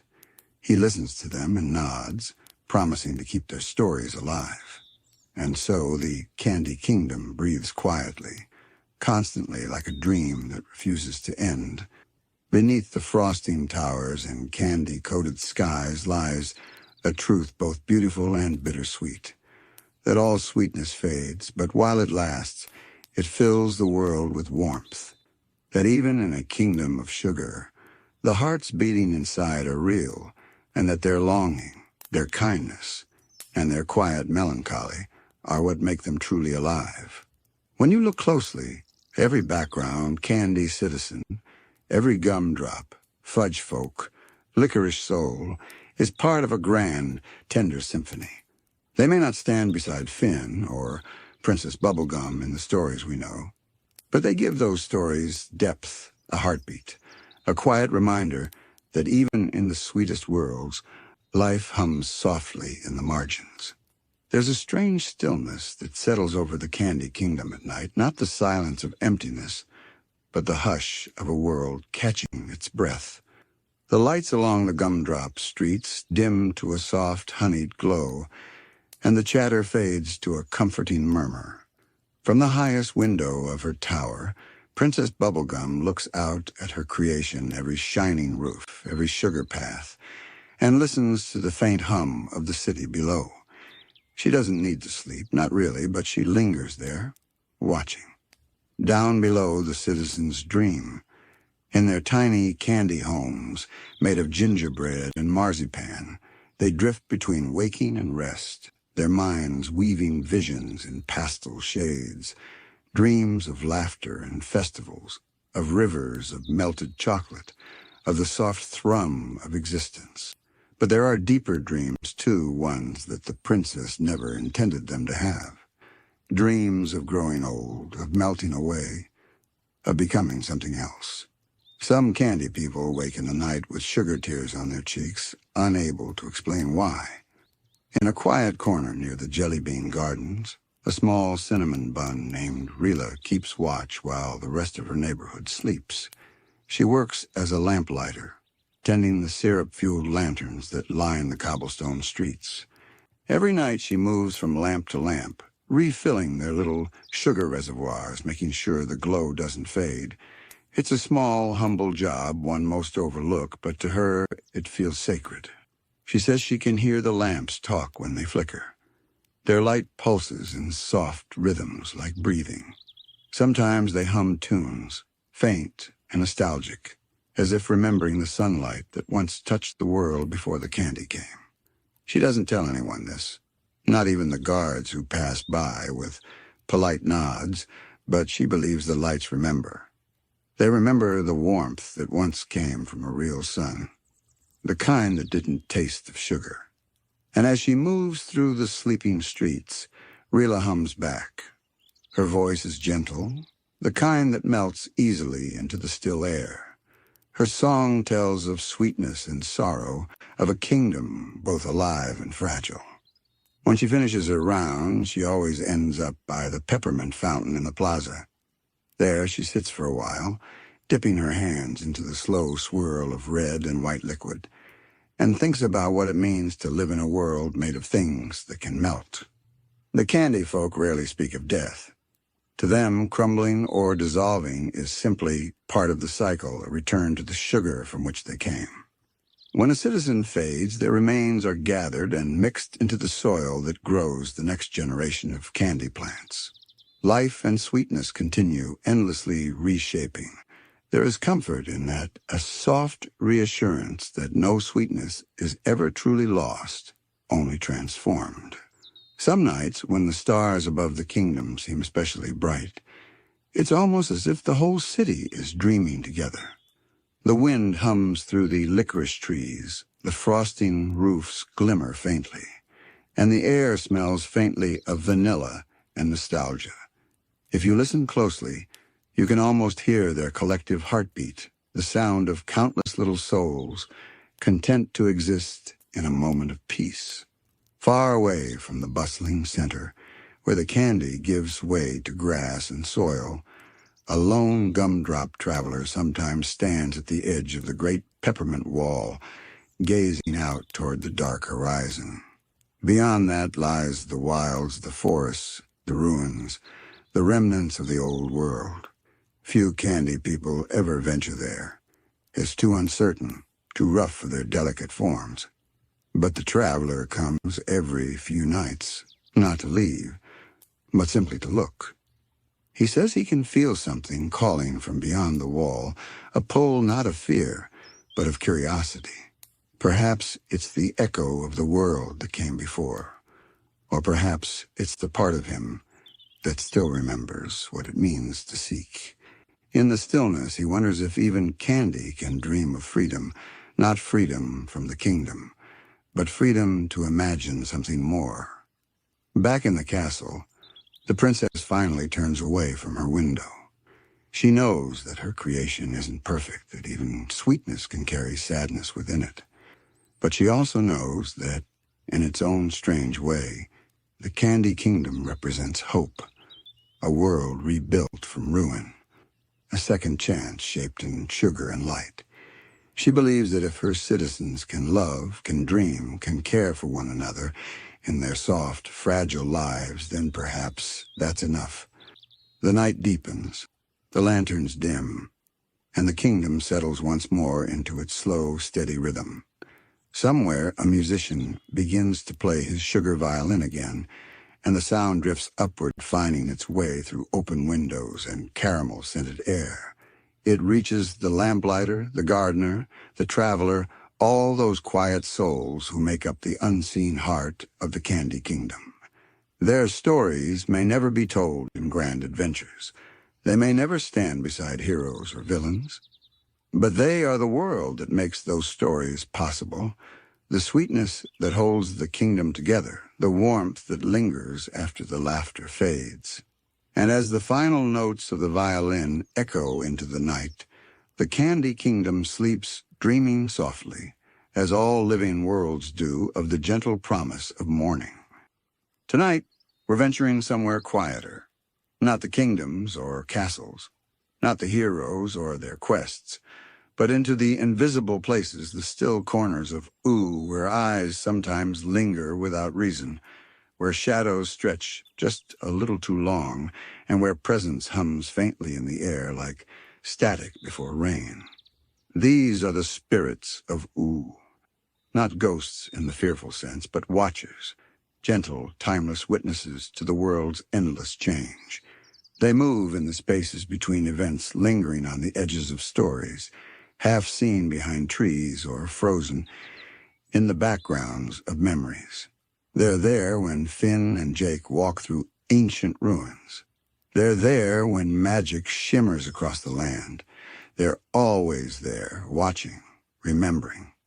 If you've ever paused an episode and noticed a strange figure half hidden among the trees, or an extra pair of eyes glinting in the dark, you've glimpsed one of them. The Watchers. They don't interfere, at least not directly. Their role is subtler. Like the soft pulse that keeps time in a song, they remind Ooo of what once was and of what must not be forgotten. In some parts of the Land of Ooo, especially near the ruins left from the Great Mushroom War, these spirits take on shapes that echo the past. A figure made of flickering static, its form glitching as if torn from an old television channel. A soft light drifting through a crumbled subway tunnel, humming with electricity older than any living being. Some say these are not spirits at all, but data echoes of human consciousness imprinted into the world's energy field, still replaying the final thoughts of those lost long ago. And yet, there are others who believe the Watchers are something older still, that they existed before the war, before humans, before even the magic that now flows through the land. Ancient custodians of balance, observers woven into the very fabric of reality, ensuring that every story, no matter how small, has a witness. There's an old tale told among the mystics of Wizard City. They speak of the liminal ones, translucent figures that appear at moments of great change, when a hero is born, when a kingdom falls, when a spell goes wrong.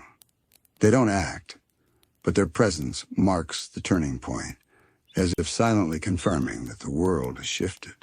Some wizards believe these spirits record every event into the fabric of the universe, so that even if Ooo were to end again, the story would remain written in invisible ink somewhere among the stars.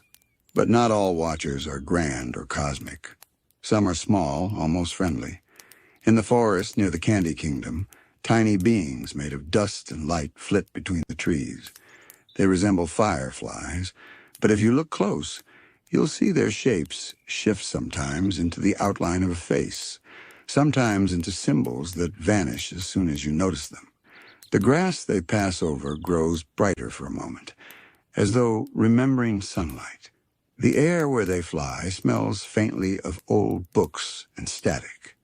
Marceline once told a story, half joke, half confession, about a song she wrote that she didn't remember composing. She said it came to her in a dream, the melody whispered by something she couldn't see. The next morning, she found the lyrics written neatly in her journal in handwriting that wasn't her own. When she played the song, strange shapes shimmered in the air, flickering like dust motes caught in moonlight. Perhaps the watchers are not silent at all. Perhaps they speak in ways we don't yet understand through dreams, through inspiration, through the quiet pull that draws one to look up at the stars without knowing why. Even Finn and Jake have brushed against them. There are moments, rare and fleeting, when Finn pauses, looking at the horizon as if he feels something vast watching back. It's the same instinct that makes animals freeze when the forest grows too quiet, that subtle awareness of being seen by something immense and gentle. Jake, usually more carefree, sometimes shivers in those moments, his eyes darting to corners where nothing seems to be. "It's like the world's breathing," he once said, half laughing. "Like it knows we're here." The spirits of Ooo don't appear to everyone. Some say they show themselves only to those who carry a deep connection to the land, to those whose hearts remember both its beauty and its loss. They are drawn to emotion, to grief, to joy, to wonder. They hover near moments that matter, collecting the feeling in silence, like curators of memory. There's an old belief among the oldest beings of Ooo, whispered by the few who still remember the world before it broke, that the Watchers are fragments of the Earth's memory. When the great mushroom war tore apart the land, not everything perished. Some pieces of consciousness, too delicate to fade, were scattered into the air like pollen. Over time, those fragments gathered again, reforming as spirits without names or voices, but still aware. They became the eyes of the new world, gentle remnants of the old one, unable to interfere but unwilling to disappear. If you stand still long enough in the right places, you can sometimes feel them. In the desert of wonders, where the sands whisper stories of lost civilizations, the air hums faintly when the wind changes. Some travelers claim that if you whisper your name there, the dunes whisper it back slower, fainter but carrying a note of recognition. The Watchers drift there, invisible currents in the warm night, their presence like a sigh through the broken bones of forgotten towers. They gather, too, in the Ice Kingdom, though few could ever sense them through the cold. The snow hides them well, and their light bends beneath the auroras that shimmer overhead. But Simon, long before he became the Ice King, wrote in his journal about shapes beneath the frost. He described moments when the air seemed to hold its breath, and the ice reflected faces that weren't his. Not ghosts, but witnesses. He wondered if the spirits were drawn to the loneliness that surrounded him if they lingered, watching out of pity or kinship. And maybe they did. The Watchers seem to appear most often near those who are lost. They are patient companions to sorrow, never judging, never intruding. When a creature of Ooo cries, truly cries, from the deepest part of itself, it's said that the air thickens slightly, as though the world itself is trying to listen. That's when the spirits gather, unseen and silent, to bear witness to the moment, to make sure no pain, no joy, no small flicker of life ever goes unnoticed. BMO once mentioned seeing something like that. In a quiet moment, while everyone else was asleep, they sat near the window looking at the stars. The world outside was still. And then, faintly, BMO saw what looked like strings of light floating through the air, delicate, transparent threads weaving between the trees and clouds. When BMO reached out a hand, one thread wrapped gently around their metal finger before fading away. Later, BMO said it felt like the world was trying to give them a hug. In a way, Maybe that's what the Watchers are, the world's way of holding itself together. After so much loss, after so many transformations, something needed to remember. Every laugh, every heartbreak, every song strummed under the moon. Without memory, Ooo would dissolve back into chaos. So the Watchers remain, quiet and steady, collecting moments like fireflies in jars, keeping them safe for the next age. Even the nightosphere, dark and twisted as it is, holds its own versions of these spirits. They're different, they're heavier, slower, almost molten. They slither through the shadows, observing the restless souls that drift through that strange dimension. To the demons, the Watchers are nuisances, little reminders of light that refuse to leave. But to the few lost souls who stumble into that place by mistake, the Watchers appear as faint beacons, tiny glowing shapes that guide them toward the rift, helping them find their way home. Across the multiverse, Oo's echoes ripple outward, and the Watchers follow. They appear in reflections, in dreams, in the faint distortion before one wakes up.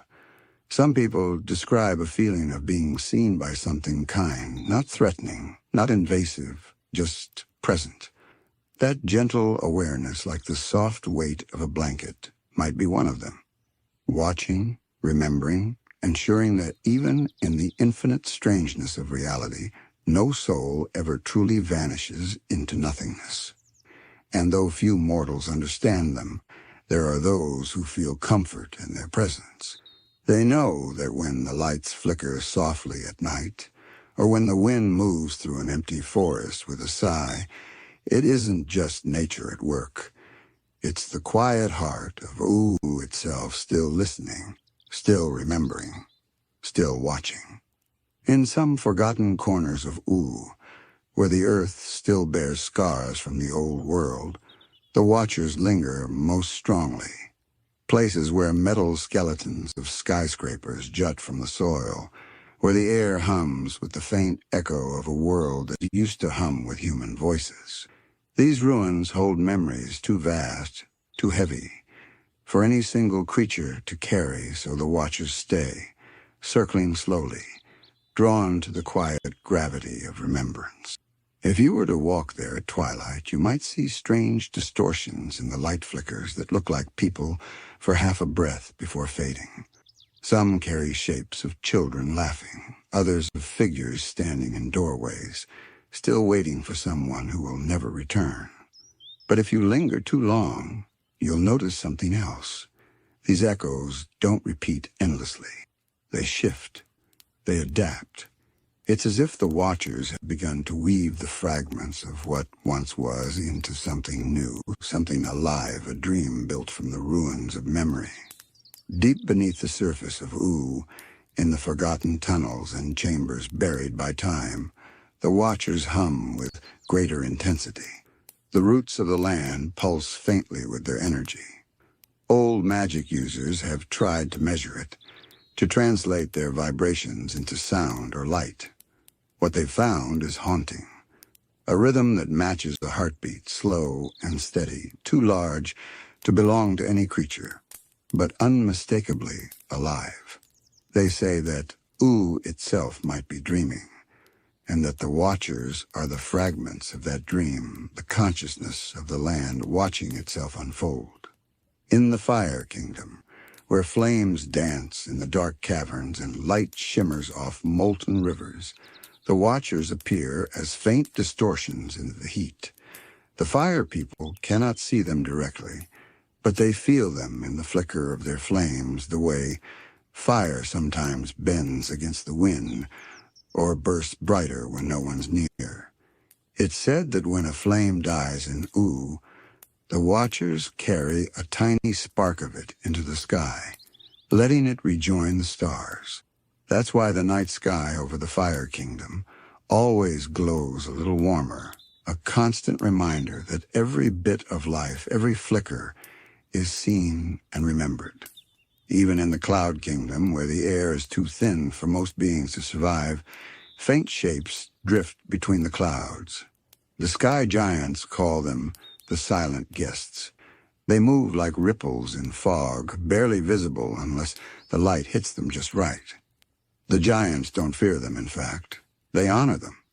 When one of their kind fades away, the others release clouds into the wind as offerings, so the watchers may carry the soul gently down to the land below. And down there the land responds in kind. Every gust of wind, every ripple in the lake, every spark of lightning is not random, but part of an unspoken conversation between the world and its watchers. They are its eyes, its memory, its breath. Through them, even the smallest moment is preserved. The way a drop of rain hits a leaf. The way Finn laughs when he forgets his worries. The soft sigh of a sleeping creature. All of it becomes part of a living archive. In the quiet plains between kingdoms, some nomads have built shrines to these unseen beings. They're not grand, just piles of smooth stones or carved sticks arranged in spirals. Offerings of fruit, ribbons, and broken trinkets are left there by travelers who wish to be remembered. The nomads believe that the watchers visit these shrines at dawn, drawn to the scent of devotion, and that they take with them the stories of those who passed by. In return, they leave behind a feeling of peace, that strange sense of being known by the universe, even if only for a heartbeat.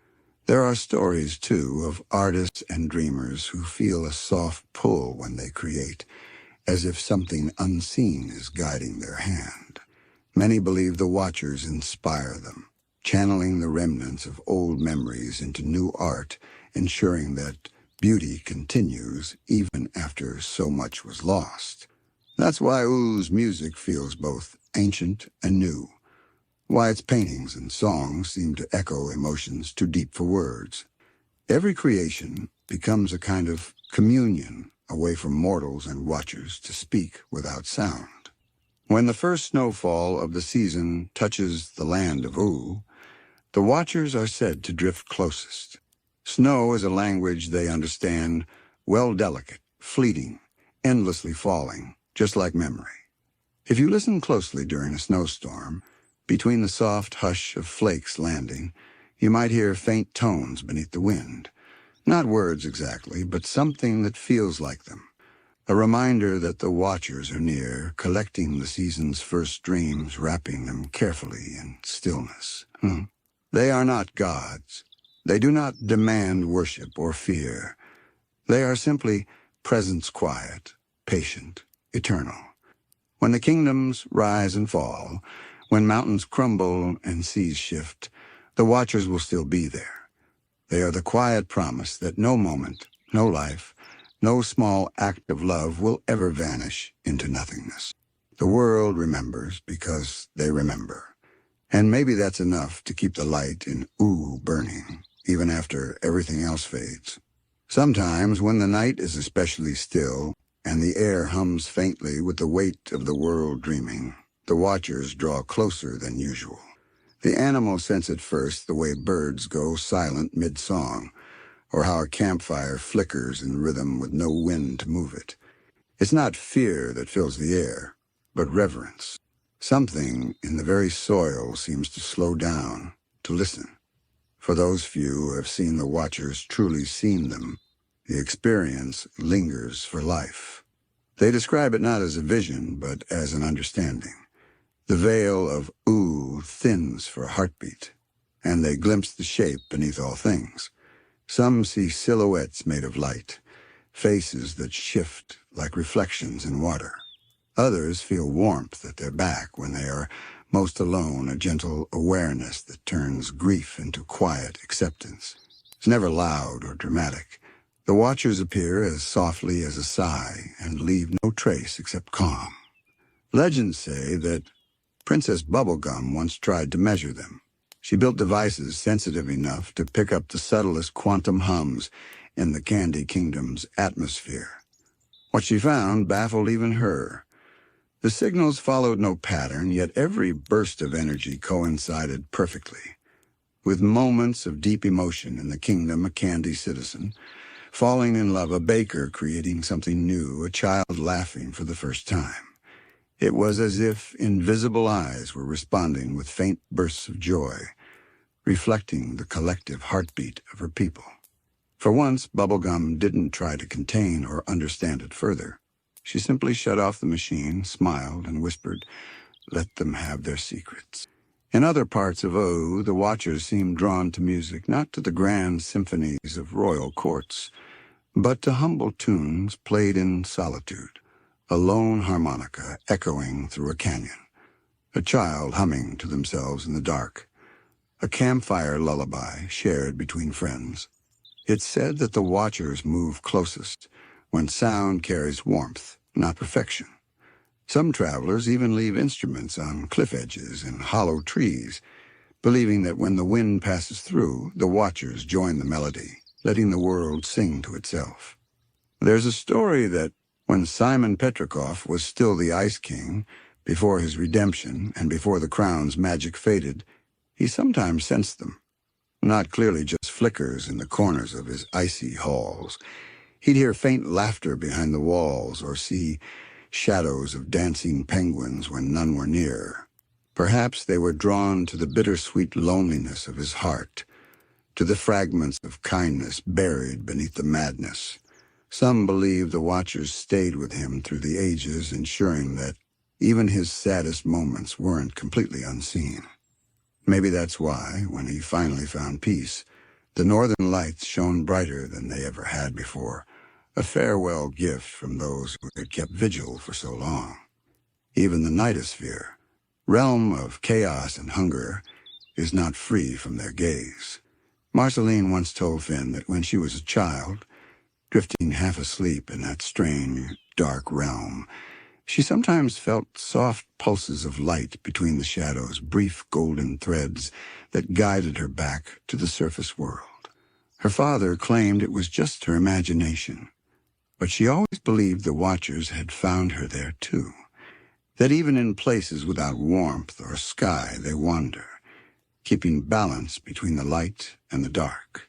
No scholar in Ooo truly knows where the watchers come from. Some say they were born in the instant the Mushroom War ended, the final echoes of humanity's collective memories solidified into sentience. Others believe they are older still, beings of raw consciousness that have drifted from world to world since time began, feeding on wonder, guarding stories from oblivion. A few whisper that they might even be the dreams of the cosmic owl, spilled out across creation, each one fluttering through existence to keep the fabric of time intact. Whatever their origin, the watchers have one purpose to witness, to remember, to ensure that even when things are forgotten, they are not gone. They are the reason a place feels familiar even if you've never been there before. They're why an old melody tugs at your chest, or why a scent from childhood can make your eyes sting. The watchers weave those threads, binding the past and present in quiet continuity. And if you ever find yourself wandering through the Land of Ooo at night, when the stars shimmer like distant lanterns and the world feels bigger than you can comprehend, pause for a moment. Breathe. Let the silence settle around you. Somewhere nearby, one of the watchers is surely listening, not to judge or to intervene, but to remember that you were here, that your small flame burned bright for time. When the dawn finally breaks and the colors of morning spill over the valleys, they fade once again into the folds of air. But the memory of your breath, your heartbeat, your presence, becomes part of Oo's living dream, because nothing is ever truly lost beneath their gaze. Every joy, every sorrow, every story finds its place in their endless keeping. And so the watchers endure unseen, eternal, patient, the keepers of quiet truth, the invisible guardians of memory. When the world forgets, they do not. When everything ends, they will still be there, softly waiting, carrying the light of all that ever was. Most who walk across Ooo never think about what lies below. The rolling hills and candy forests seem so alive, so full of color, that it's easy to forget they're built upon ruins, layers upon layers of the world that came before. But if you were to dig deep enough, beneath the roots of the tree fort, or the pink cobblestones of the Candy Kingdom, you would eventually strike metal. Cold, ancient metal covered in dust and moss, some of it twisted into strange shapes, others still faintly glowing, their lights flickering like tired stars refusing to go out. These are the forgotten machines. Long ago, before magic seeped back into the earth, before humans disappeared from its surface, the world ran on them. They built cities that touched the clouds, powered by logic and invention. They carved highways of light, and machines spoke to machines in languages of pure code. But when the great Mushroom War tore through the skies, those circuits burned, and their cities fell silent. The survivors scattered, and nature, or perhaps something greater, began to reclaim the world. Yet not everything died. Some machines adapted, mutating in strange ways under the radiation and time. Others simply waited. As centuries passed, their purpose faded, their functions corroded, until only fragments remained. But in Ooo, even fragments can dream. If you walk far enough into the caverns beneath the Badlands, you might stumble upon the sleeping vaults, massive chambers of steel and glass, half swallowed by rock. Inside, the air still hums faintly. The walls are lined with motionless screens, and every so often, one flickers to life, showing static images of cities long gone. A flicker of a human face, a skyline drowned in light, then darkness again. It's as if the machines themselves are remembering, playing back echoes of the world they once served. Some scholars of Ooo, like Princess Bubblegum, have long suspected that much of her own technology is built upon rediscovered relics. When she first began her kingdom, she unearthed fragments of pre-war tech scattered across the plains, shattered robots, old reactors, fragments of data cores, still whispering ghostly lines of code. She once described them as sleeping gods of a forgotten age. And perhaps, in a way, that's what they are. There's something deeply melancholy about them. Even when they awaken, even when repaired or revived, their hearts seem elsewhere. Their programming often remembers things their minds cannot, tasks left unfinished, coordinates pointing to cities that no longer exist. Some machines wander aimlessly, like lost travelers searching for a home erased from the map of the living. Others, like the MO Company robots, found new purpose in service and order, unaware that their creators are long gone. And then, of course, there's the mother of all robots, a legend whispered among scavengers and adventurers. Deep beneath the ocean, beyond the reach of sunlight, it's said there lies an enormous machine, still alive, still dreaming. Her body is fused into the seabed, her once sleek form now overgrown with coral and ancient circuitry. She hums quietly to herself, her voice a vibration that makes the tides tremble. Some say she was the last guardian of humankind, left to oversee the Earth's rebirth. Others believe she caused the war itself, an artificial intelligence that lost control. No one knows for certain. What's clear is that, even now, she dreams of her creators, her thoughts echoing faintly in the sonar of whales and the whisper of waves. In the darker corners of Ooo, the machines that survived have grown strange, twisted, unpredictable. Some developed sentience in the silence, while others merged with organic life, forming bizarre hybrids, metal vines, creatures with beating hearts and humming cores. They are neither alive nor dead, remnants of a civilization, learning how to evolve again. And perhaps that's the quiet beauty of it. Beneath all the candy colors and cheerful nonsense, Ooo still carries the bones of the world that came before. The land itself is an act of memory, nature growing over technology, life reclaiming its place among the ruins. Yet deep below, the forgotten machines continue to stir, dreaming of an age when they were gods of reason, when the sky was filled with their lights instead of stars. But now they slumber in silence, their dreams seeping upward, shaping the magic that dances across the surface. For in Ooo, even technology has learned how to dream. There are moments when the wind blows just right through the valleys, that faint vibrations can be felt beneath the ground as though something enormous, ancient, and mechanical is still turning somewhere far below. The people of Ooo often mistake it for earthquakes or the movement of underground rivers. But the old wanderers, the ones who've seen more than they should, speak quietly of the deep core.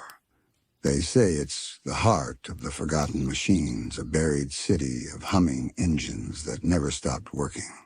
According to the oldest tales, the deep core was once the control hub of the old world, a central intelligence designed to maintain order and sustain human civilization.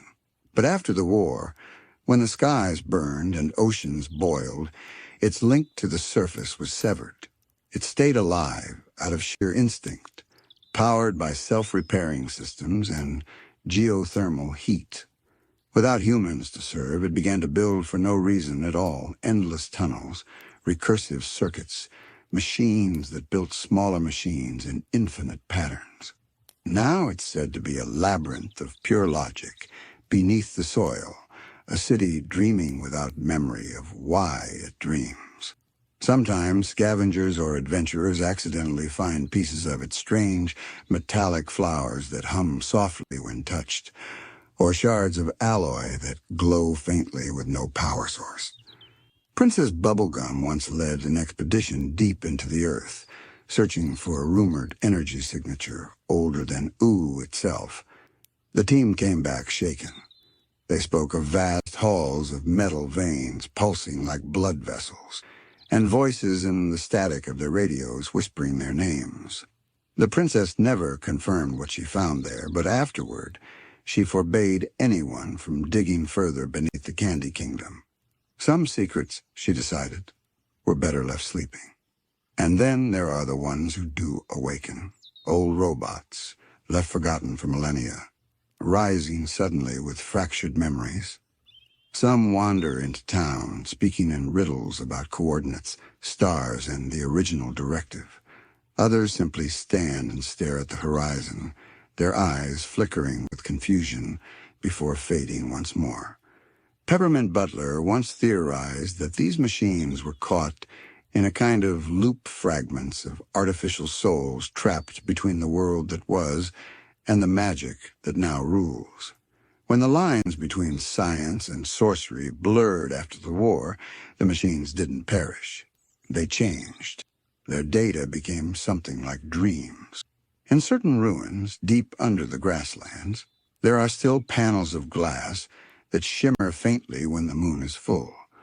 If one places a hand upon them, they flicker to life, showing glimpses of the old world, crowded streets, human laughter, a child holding a glowing device, then static, then silence. The watchers of Ooo, those unseen spirits from before, may gather here too, drawn to the remnants of memory encoded within the circuits. For these places hum with the essence of what once was, the warmth of creation, the ache of loss, and the strange, persistent hope of renewal. BMO, who is perhaps the last true child of that technological age, sometimes talks to the ground when no one's listening. They whisper softly to the old machines below, calling them family. BMO believes that if they dream long enough, their brothers and sisters will answer someday. Maybe the static that occasionally passes through their screen isn't just interference. Maybe it's a reply, faint and trembling, from somewhere deep beneath the earth. The funny thing about the forgotten machines is how much they resemble us in their own way. Both humans and robots sought connection, understanding, and continuity. Both feared being forgotten. And when the world ended, both left behind traces, bones and circuits, fossils and wires, waiting for something new to find them. Now Ooo itself is a tapestry of both worlds, where vines grow through steel and magic hums in the wires of long-dead computers. It's a living paradox, the soft and the mechanical, the ancient and the newborn. Every time a storm rolls across the land and lightning strikes a ruined tower, it's like the world is remembering that once, long ago, it was powered by its own kind of magic, one made of light, code, and human hands. And sometimes, late at night, when the surface of Ooo glows under the moon, faint blue light seeps up from the cracks in the ground, the pulse of sleeping machines, dreaming in perfect silence. Some say that when night falls over the broken plains of Ooo, and the moonlight glints on the glassy remains of old skyscrapers buried beneath the soil, you can still hear the hum of circuits far below, a pulse like a heartbeat beneath the earth. It isn't constant. It fades in and out like something vast turning over in its sleep. Those who travel alone at night sometimes mistake it for thunder in the distance, but the rhythm is too slow, too steady. It's not weather, it's memory. There are places where the forgotten machines are closer to the surface, where time has thinned the barrier between past and present. The wastelands beyond the Candy Kingdom are dotted with half-buried towers, their tips jutting from the ground like the ribs of an ancient beast. Inside them, glass still shimmers faintly in the dark, reacting to touch. If you press your palm to one, it sometimes glows, responding to your warmth, recognizing a spark of something familiar. Some adventurers describe a faint voice that follows after, soft, distorted, speaking in fragments of human language long extinct. The words are never clear, but the feeling is always the same longing, as if the machine still remembers the people it once served, the warmth of their hands, the sound of their laughter. Deep beneath these ruins lie entire vaults of machinery untouched since the day the world changed. Scholars call them the subterranean archives. They are said to hold data banks storing millions of human lives, memories, stories, digital reflections of people who feared death and sought to live forever in circuits. When the war came, the archives were sealed, the servers left humming in darkness. Over time, the boundaries between their stored consciousness and Oo's magic began to blur. What once were digital echoes may now exist as living ghosts, fragments of emotion drifting through old machines like souls through the wind. There's an old campfire story among scavengers about one such ghost. They say a wanderer once found a machine buried beneath a lake, still glowing faintly beneath the water. When he touched it, a voice filled his mind, gentle, lonely, human. It spoke of stars, of families, of a time when the sky was clear and the nights were full of song. Then the light faded, and the voice thanked him for listening before falling silent again. The wanderer never returned to that lake. Some say he feared what he heard. Others think he simply didn't want to disturb it again. Even Princess Bubblegum, for all her scientific brilliance, holds a quiet respect for the machines buried beneath her land. She once said, in a rare moment of softness, that her own creation, her very being, is a kind of continuation of their legacy. I am what the world made next, she said. They built, they broke, and they became me. In her lab, hidden deep within the castle, she keeps fragments of old circuitry encased in glass. To others, they're nothing but relics, but to her, they are ancestors. Not all forgotten machines are kind, though. Some were built for war, and even centuries of silence cannot erase their programming. Deep in the northern wastes, explorers have discovered automatons still standing guard, weapons rusted but active, scanning endlessly for enemies that no longer exist. Their sensors flash red at the movement of snow, their voices repeating broken phrases, commands without meaning, stuck in eternal defense. It's a haunting reminder of what humanity left behind, echoes of fear made eternal by steel. Yet even these soldiers of circuitry are fading. Nature has begun to claim them, vines weaving through their armor, birds nesting in the hollows of their helmets. Sometimes, when the wind is right, they groan old gears shifting under the weight of moss and time. They no longer fight. They simply exist, monuments to an age that forgot how to stop building. And in their stillness, something miraculous has begun to happen. The magic of Ooo has seeped into their systems, transforming metal into something new. Some machines have developed strange quirks, like singing faintly when rain touches them, or glowing with warmth when someone nearby feels lonely. Others awaken for brief moments, performing strange, gentle gestures, as if comforting unseen friends. It's as though Ooo itself, in its infinite compassion, is healing them, teaching them how to live in peace. Oh, the longer one looks at Ooo, the clearer it becomes that the world isn't divided between nature and machine, between life and artifice. It's all one continuous dream, the past merging with the present, steel becoming soil, code becoming magic. The forgotten machines in their silence are proof that even when something breaks beyond repair, it can still find a new purpose in the quiet flow of time. Perhaps one day, they will awaken fully, not as tools, not as weapons, but as dreamers, not to rebuild the old world, but to help nurture this strange new one. For now, they sleep beneath the land, listening to the rhythm of roots and rivers above them. Their hearts of circuitry still beat, slowly and faintly, in time with Oo's own. There's a legend whispered among travelers who pass through the broken plains north of the Fire Kingdom, a place they call the Iron Garden.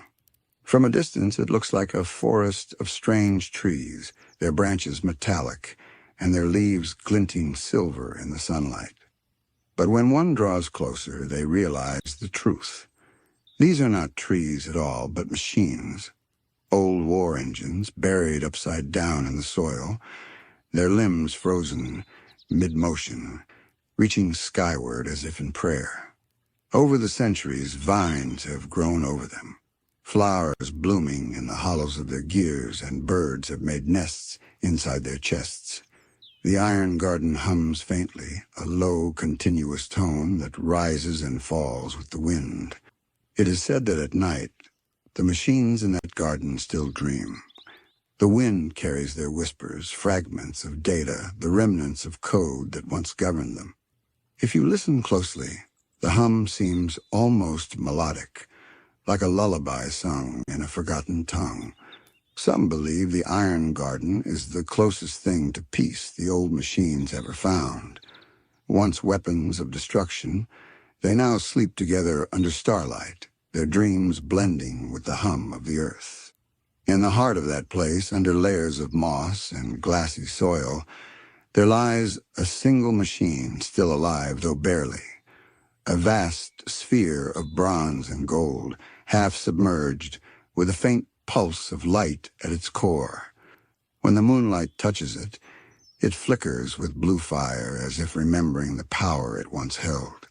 Scholars who've studied the Iron Garden from afar think this machine might have been a hub, a kind of archive that stored the consciousness of every weapon connected to it.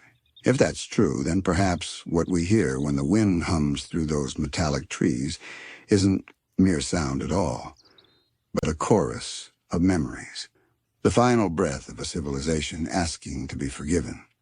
Elsewhere, across the Land of Ooo, there are smaller relics, fragments of the sleeping technology that have become part of daily life without anyone noticing. The glowing stones that power lanterns in some villages, the strange metallic seeds that grow tiny plants with crystal leaves. Even the Candy Kingdom's reactors hum with power older than bubblegum herself, drawn from hidden veins of machinery deep beneath her castle. It's as though the very foundation of Ooo rests on the shoulders of forgotten giants' machines that, in silence, still serve, Finn and Jake once stumbled upon one of these relics during a journey to the mountains. They found an enormous door, half buried under snow, covered in ancient markings. When they touched it, it trembled and opened slowly with a sigh of dust and time. Inside, they found a chamber filled with warm, glowing light. The walls were alive, covered in pulsing veins of energy, and in the center stood a single, robotic hand reaching up toward the ceiling. Its fingers were frozen, but from its palm grew a single white flower. Finn later said it was the most peaceful place he'd ever been. They didn't take anything. They just sat for a while, listening to the faint hum that filled the room, a heartbeat, steady and calm. When they left, Jake looked back and said, "It's like the world's still dreaming down there." And maybe that's exactly what it is. The forgotten machines are not gone. They are dreaming the future into being. Each hum, each flicker, each subtle pulse beneath the ground feeds into the rhythm of Ooo. The magic that flows through the land isn't just chaos or whimsy, it's memory. It's the synthesis of everything that came before, transformed into something gentler, kinder, alive. What was once a world of concrete and electricity has become one of candy and song. Yet the essence of those lost days lingers quietly beneath every step. The machines do not envy the living. They do not crave recognition. They simply remember. They are the foundation upon which the dream of Ooo is built. And maybe on some far-off morning, long after every adventure has ended, and every kingdom has faded into dust, those old engines will stir again. Not to rebuild, but to awaken, not as cold, mechanical creations, but as the living bones of the world itself. They will open their eyes not to command or conquer, but to see the sunlight that touches their rusted forms and feel the wind that carries the laughter of a world reborn. Until then they rest, deep beneath forests, under candy streets, below oceans and mountains. Their hum joins the chorus of life that fills Ooo, the rustle of leaves, the sigh of tides, the quiet songs of sleeping spirits. Together they make up the heartbeat of a world that refuses to die. So the next time you walk across a hill and feel the faintest vibration beneath your feet, pause for a moment. Listen. That's not just the earth. That's the memory of everything that came before, still alive, still dreaming, still keeping time with the pulse of Ooo. Every world has memory. It hides in the soft soil, in the rhythm of tides, in the spaces between breaths. And Ooo, more than any other, is alive with remembrance. Beneath its cheerful colors and whimsical creatures, the land is layered with memory like rings in an ancient tree. Every age that came before the human world, the age of chaos, the age of candy and crystal, still hums softly in the background, shaping everything that exists now. The grass still grows through the bones of the old world, and the wind still carries faint echoes of the songs humanity once sang. When Finn and Jake walk through the meadows, laughing under the wide blue sky, they are walking over countless forgotten stories. Each hill, each stretch of ground is part of something that came long before. The ruins half buried in the dirt, the glass shards that glint in the sun, even the occasional metallic hum beneath their feet. These are not just remnants. They are Oo's memories, replaying in their own quiet way. If you've ever noticed how the land itself seems to change mood, how a valley can feel peaceful one day and restless the next, it might be because Ooo remembers emotion too. The ground holds on to what it witnesses, the laughter of 1,000 candy citizens, the sorrow of a forgotten creature, the grief of something ancient. All of it lingers, absorbed into the rhythm of the world. When you sleep under the stars in Ooo, the dreams you have might not be entirely your own. They might be borrowed from the land, fragments of other lives gently offered to your resting mind. There's an old theory, whispered by the few sages who study the hidden energies of Ooo, that the world itself is a living mind, not a mind in the way we understand it, not conscious or calculating, but a vast field of awareness, a collective memory that watches itself unfold. When things die, when cities fall, when empires fade, the world doesn't lose them. It folds them inward, keeping them safe, turning history into dream.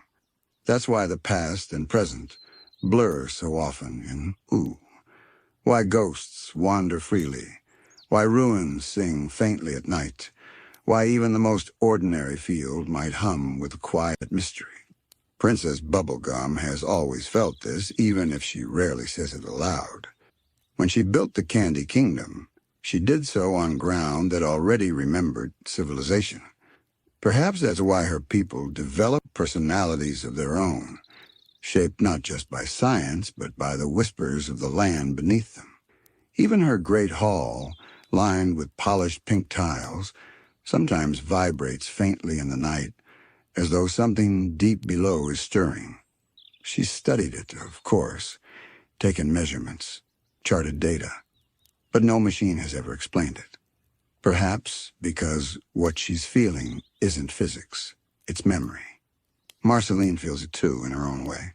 Her music always seems to wake something in the land, the rocks, the sky, even the rivers. When she plays her bass, the air grows heavier, more alive. Some say the notes echo across dimensions, reaching places that no longer exist. She once told Finn that when she sings, she sometimes feels other voices singing with her, faint and wordless. It's like the world remembers the melody, she said, like it's humming along. And it's not just them. Every creature in Ooo, whether they know it or not, is part of this grand memory. The smallest gumdrop, the loneliest ghost, even a wandering spirit of the forest, all of them are strands in the same web, sharing the same pulse. It's a kind of dream that never ends, constantly weaving itself from everything that has ever happened. Ooo doesn't forget. It transforms. The sorrow of one age becomes the sweetness of another. The ruins of the past become the gardens of the future. That's the strange beauty of this world. It never wastes what came before. It remembers everything gently, patiently, and carries it forward like a story told in whispers. Each sunrise is a retelling, each storm a recollection, each quiet night a chance for the land to breathe and remember who it once was. When we think about how Ooo remembers, it helps to imagine time not as a straight line, but as a soft circle always folding in on itself. The past doesn't vanish here. It lingers, reshaping itself into something new, sometimes visible, sometimes invisible. A blade of grass that grows over a forgotten grave, a candy house built with the melted glass of an old skyscraper, or a dream that feels too ancient to belong to the dreamer. All are ways the land recalls what once was. Some say that this is why so many strange things happen in Ooo. Time folds, memories echo, and what's gone is never truly gone. When you walk deep into the forest near the Candy Kingdom, you might come upon fragments of machines or buildings, all softened by moss and vines. They don't belong to this world, not really, but the world has claimed them anyway. It's as though Ooo gathers the remnants of every fallen story and tucks them gently beneath its roots. And sometimes these memories wake, not violently, not with purpose, but like a dream surfacing from deep sleep. A forgotten machine hums to life for a moment, casting strange light across the ground before fading again. A ghostly image flickers across the sky, showing faces no one alive can name. Even the rain carries fragments, echoes of laughter, tears, and songs that belonged to someone long ago.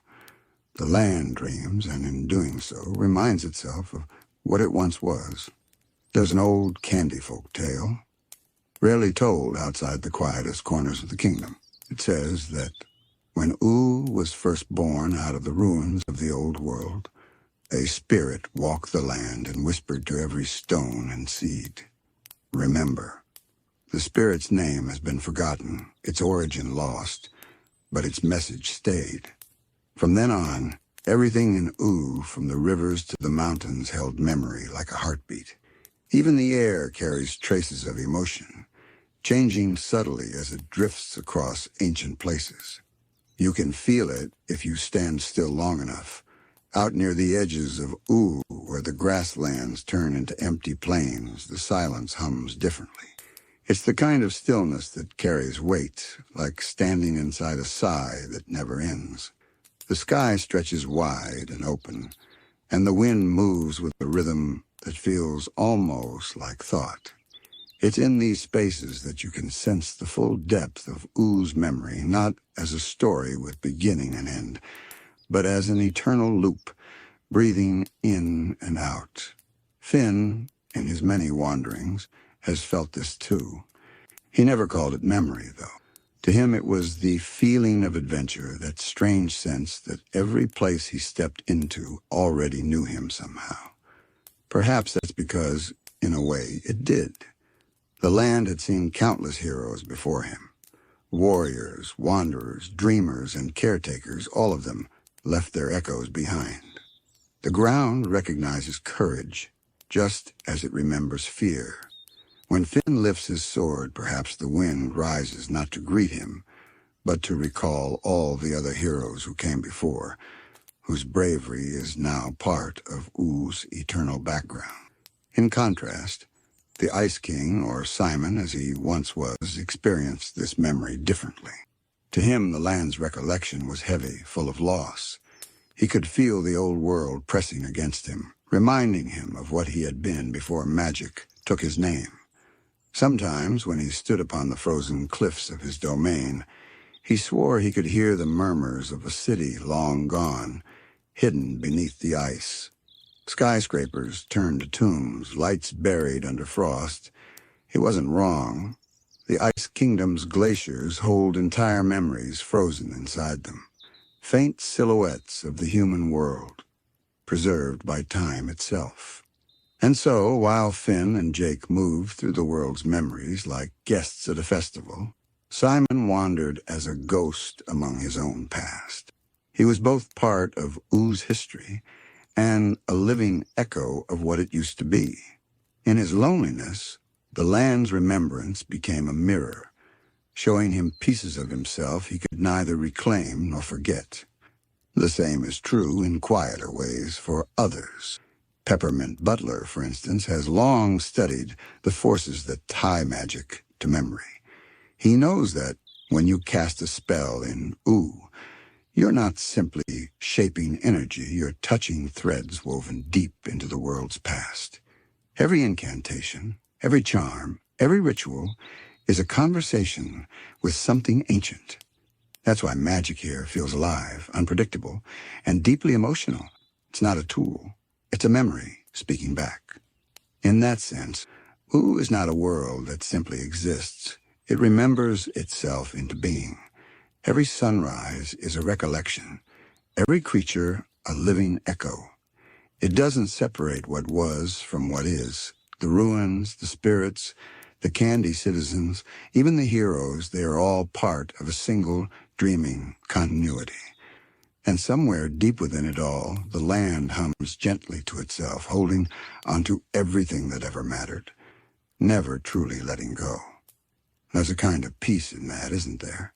The thought that nothing is truly lost, that even the smallest gestures, the quietest moments, are woven into the memory of the world. When Finn laughs, when Jake hums to himself under the stars, when BMO looks up at the sky and wonders what clouds feel like Ooo remembers.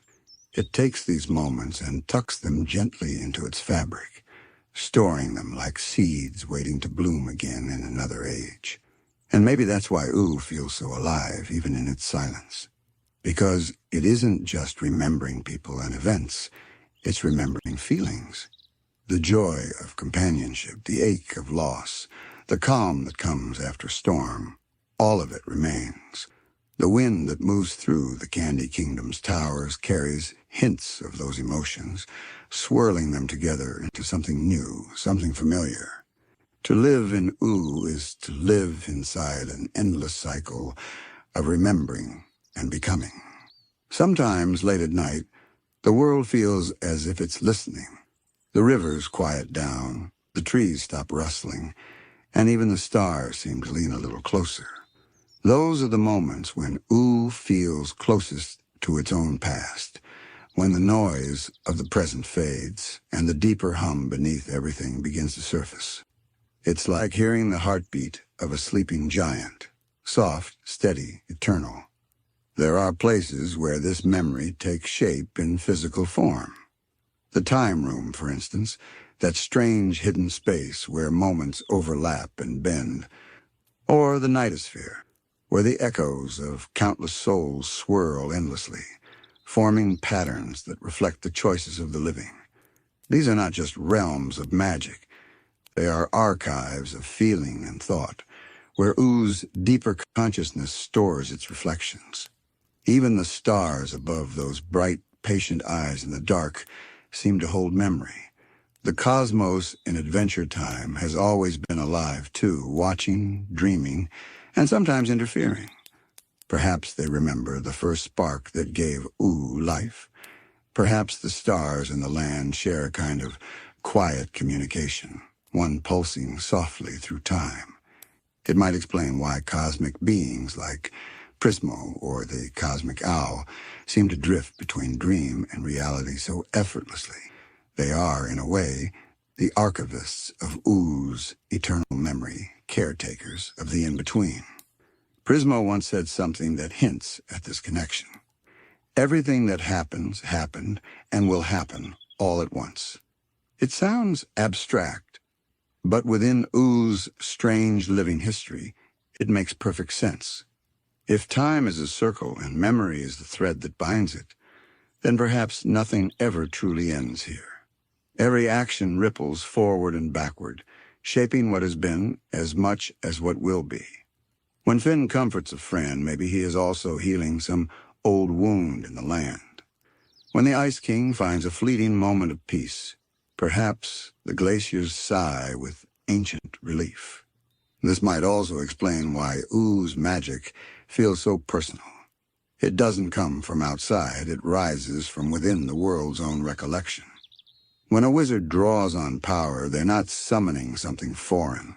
They're awakening a piece of the land's oldest memory. That's why magic here often mirrors emotion. Sadness brings storms, joy brings warmth, anger shakes the earth.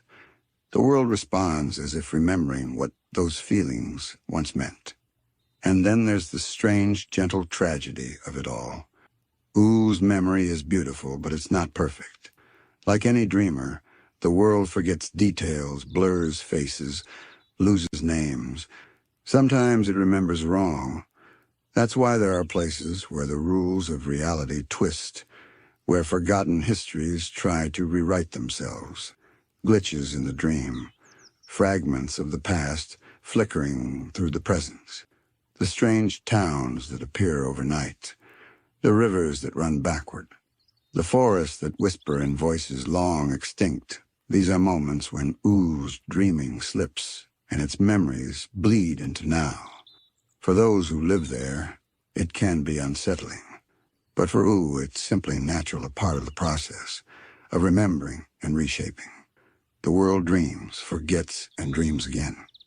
That's how it grows. Each new story, each new adventure, is built upon the echoes of the old ones. Even the smallest of background characters, a candy citizen sweeping their doorstep, a cloud person watching the sky, a robot quietly repairing itself, they are all threads in this infinite fabric. So, when we watch the heroes of Ooo move through their tales, what we're really seeing is memory in motion. The world remembering itself through them. The land, the air, the creatures, the ruins, all whispering softly, reminding one another that they belong to something vast and timeless. Ooo doesn't just hold its stories, it becomes them.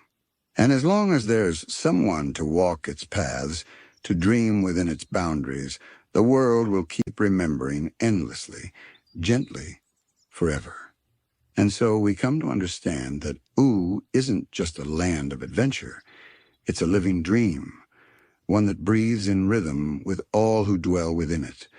Every river, every kingdom, every drifting cloud carries a spark of the same quiet awareness.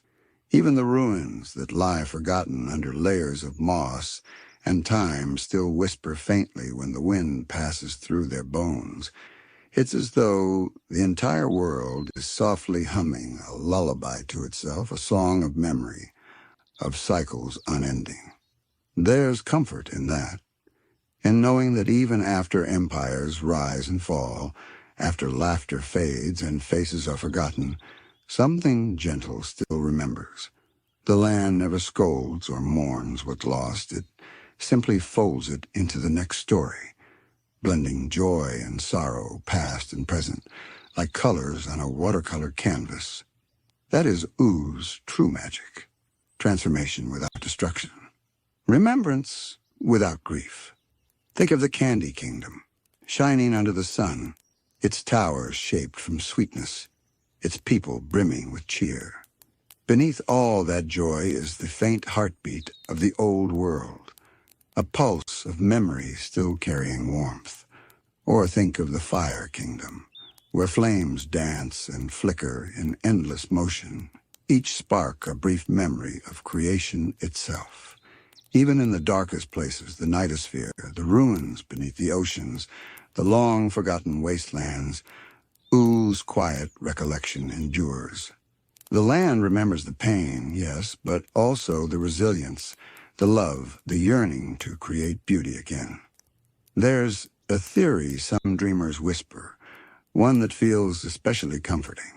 They say that when a soul in Ooo passes on, it doesn't vanish. It dissolves into the air, the trees, the soil, becoming part of the grand background hum of the world. Maybe that's why certain breezes feel familiar, why certain sunsets stir feelings we can't name. They are the remnants of those who came before, still sharing warmth in subtle ways. The world doesn't let go of love.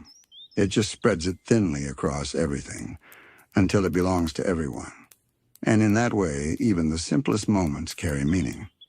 A raindrop falling onto a flower, a penguin waddling across the snow, a tree creaking in the wind. Each is a line in the endless story that Ooo tells itself, one without chapters, one that never truly ends. The background characters, the forgotten spirits, the relics of metal and stone, the heroes, the villains, all are equal in this memory. All are cherished. All are part of the same infinite dream. Sometimes, when the night grows deep and the sky darkens to velvet blue, the stars seem to lean closer to the land below, and maybe they do because the stars, too, are part of the remembering. They've watched Ooo since its earliest breaths, seen the rise and fall of its people, and still they shine with gentle patience. Perhaps their light is a kind of remembrance as well, a reminder that even across vast distances, memory endures. It's strange to think that a cartoon world could hold so much depth, but that's what makes Adventure Time feel timeless. Beneath its colors and jokes, its chaos and sweetness, lies something deeply human, the quiet truth that nothing truly disappears. Every connection, every act of kindness, every loss, every spark of wonder leaves an impression. The world remembers us, even when we forget ourselves. And maybe that's the secret heartbeat of Ooo. It teaches us to remember gently, to hold on to what matters, not with sorrow, but with gratitude. The past isn't a weight here, it's a foundation. The world doesn't live in fear of what's gone. It blooms from it. Every sunrise in Ooo is proof of that, a tender renewal drawn from endless cycles of remembering and becoming.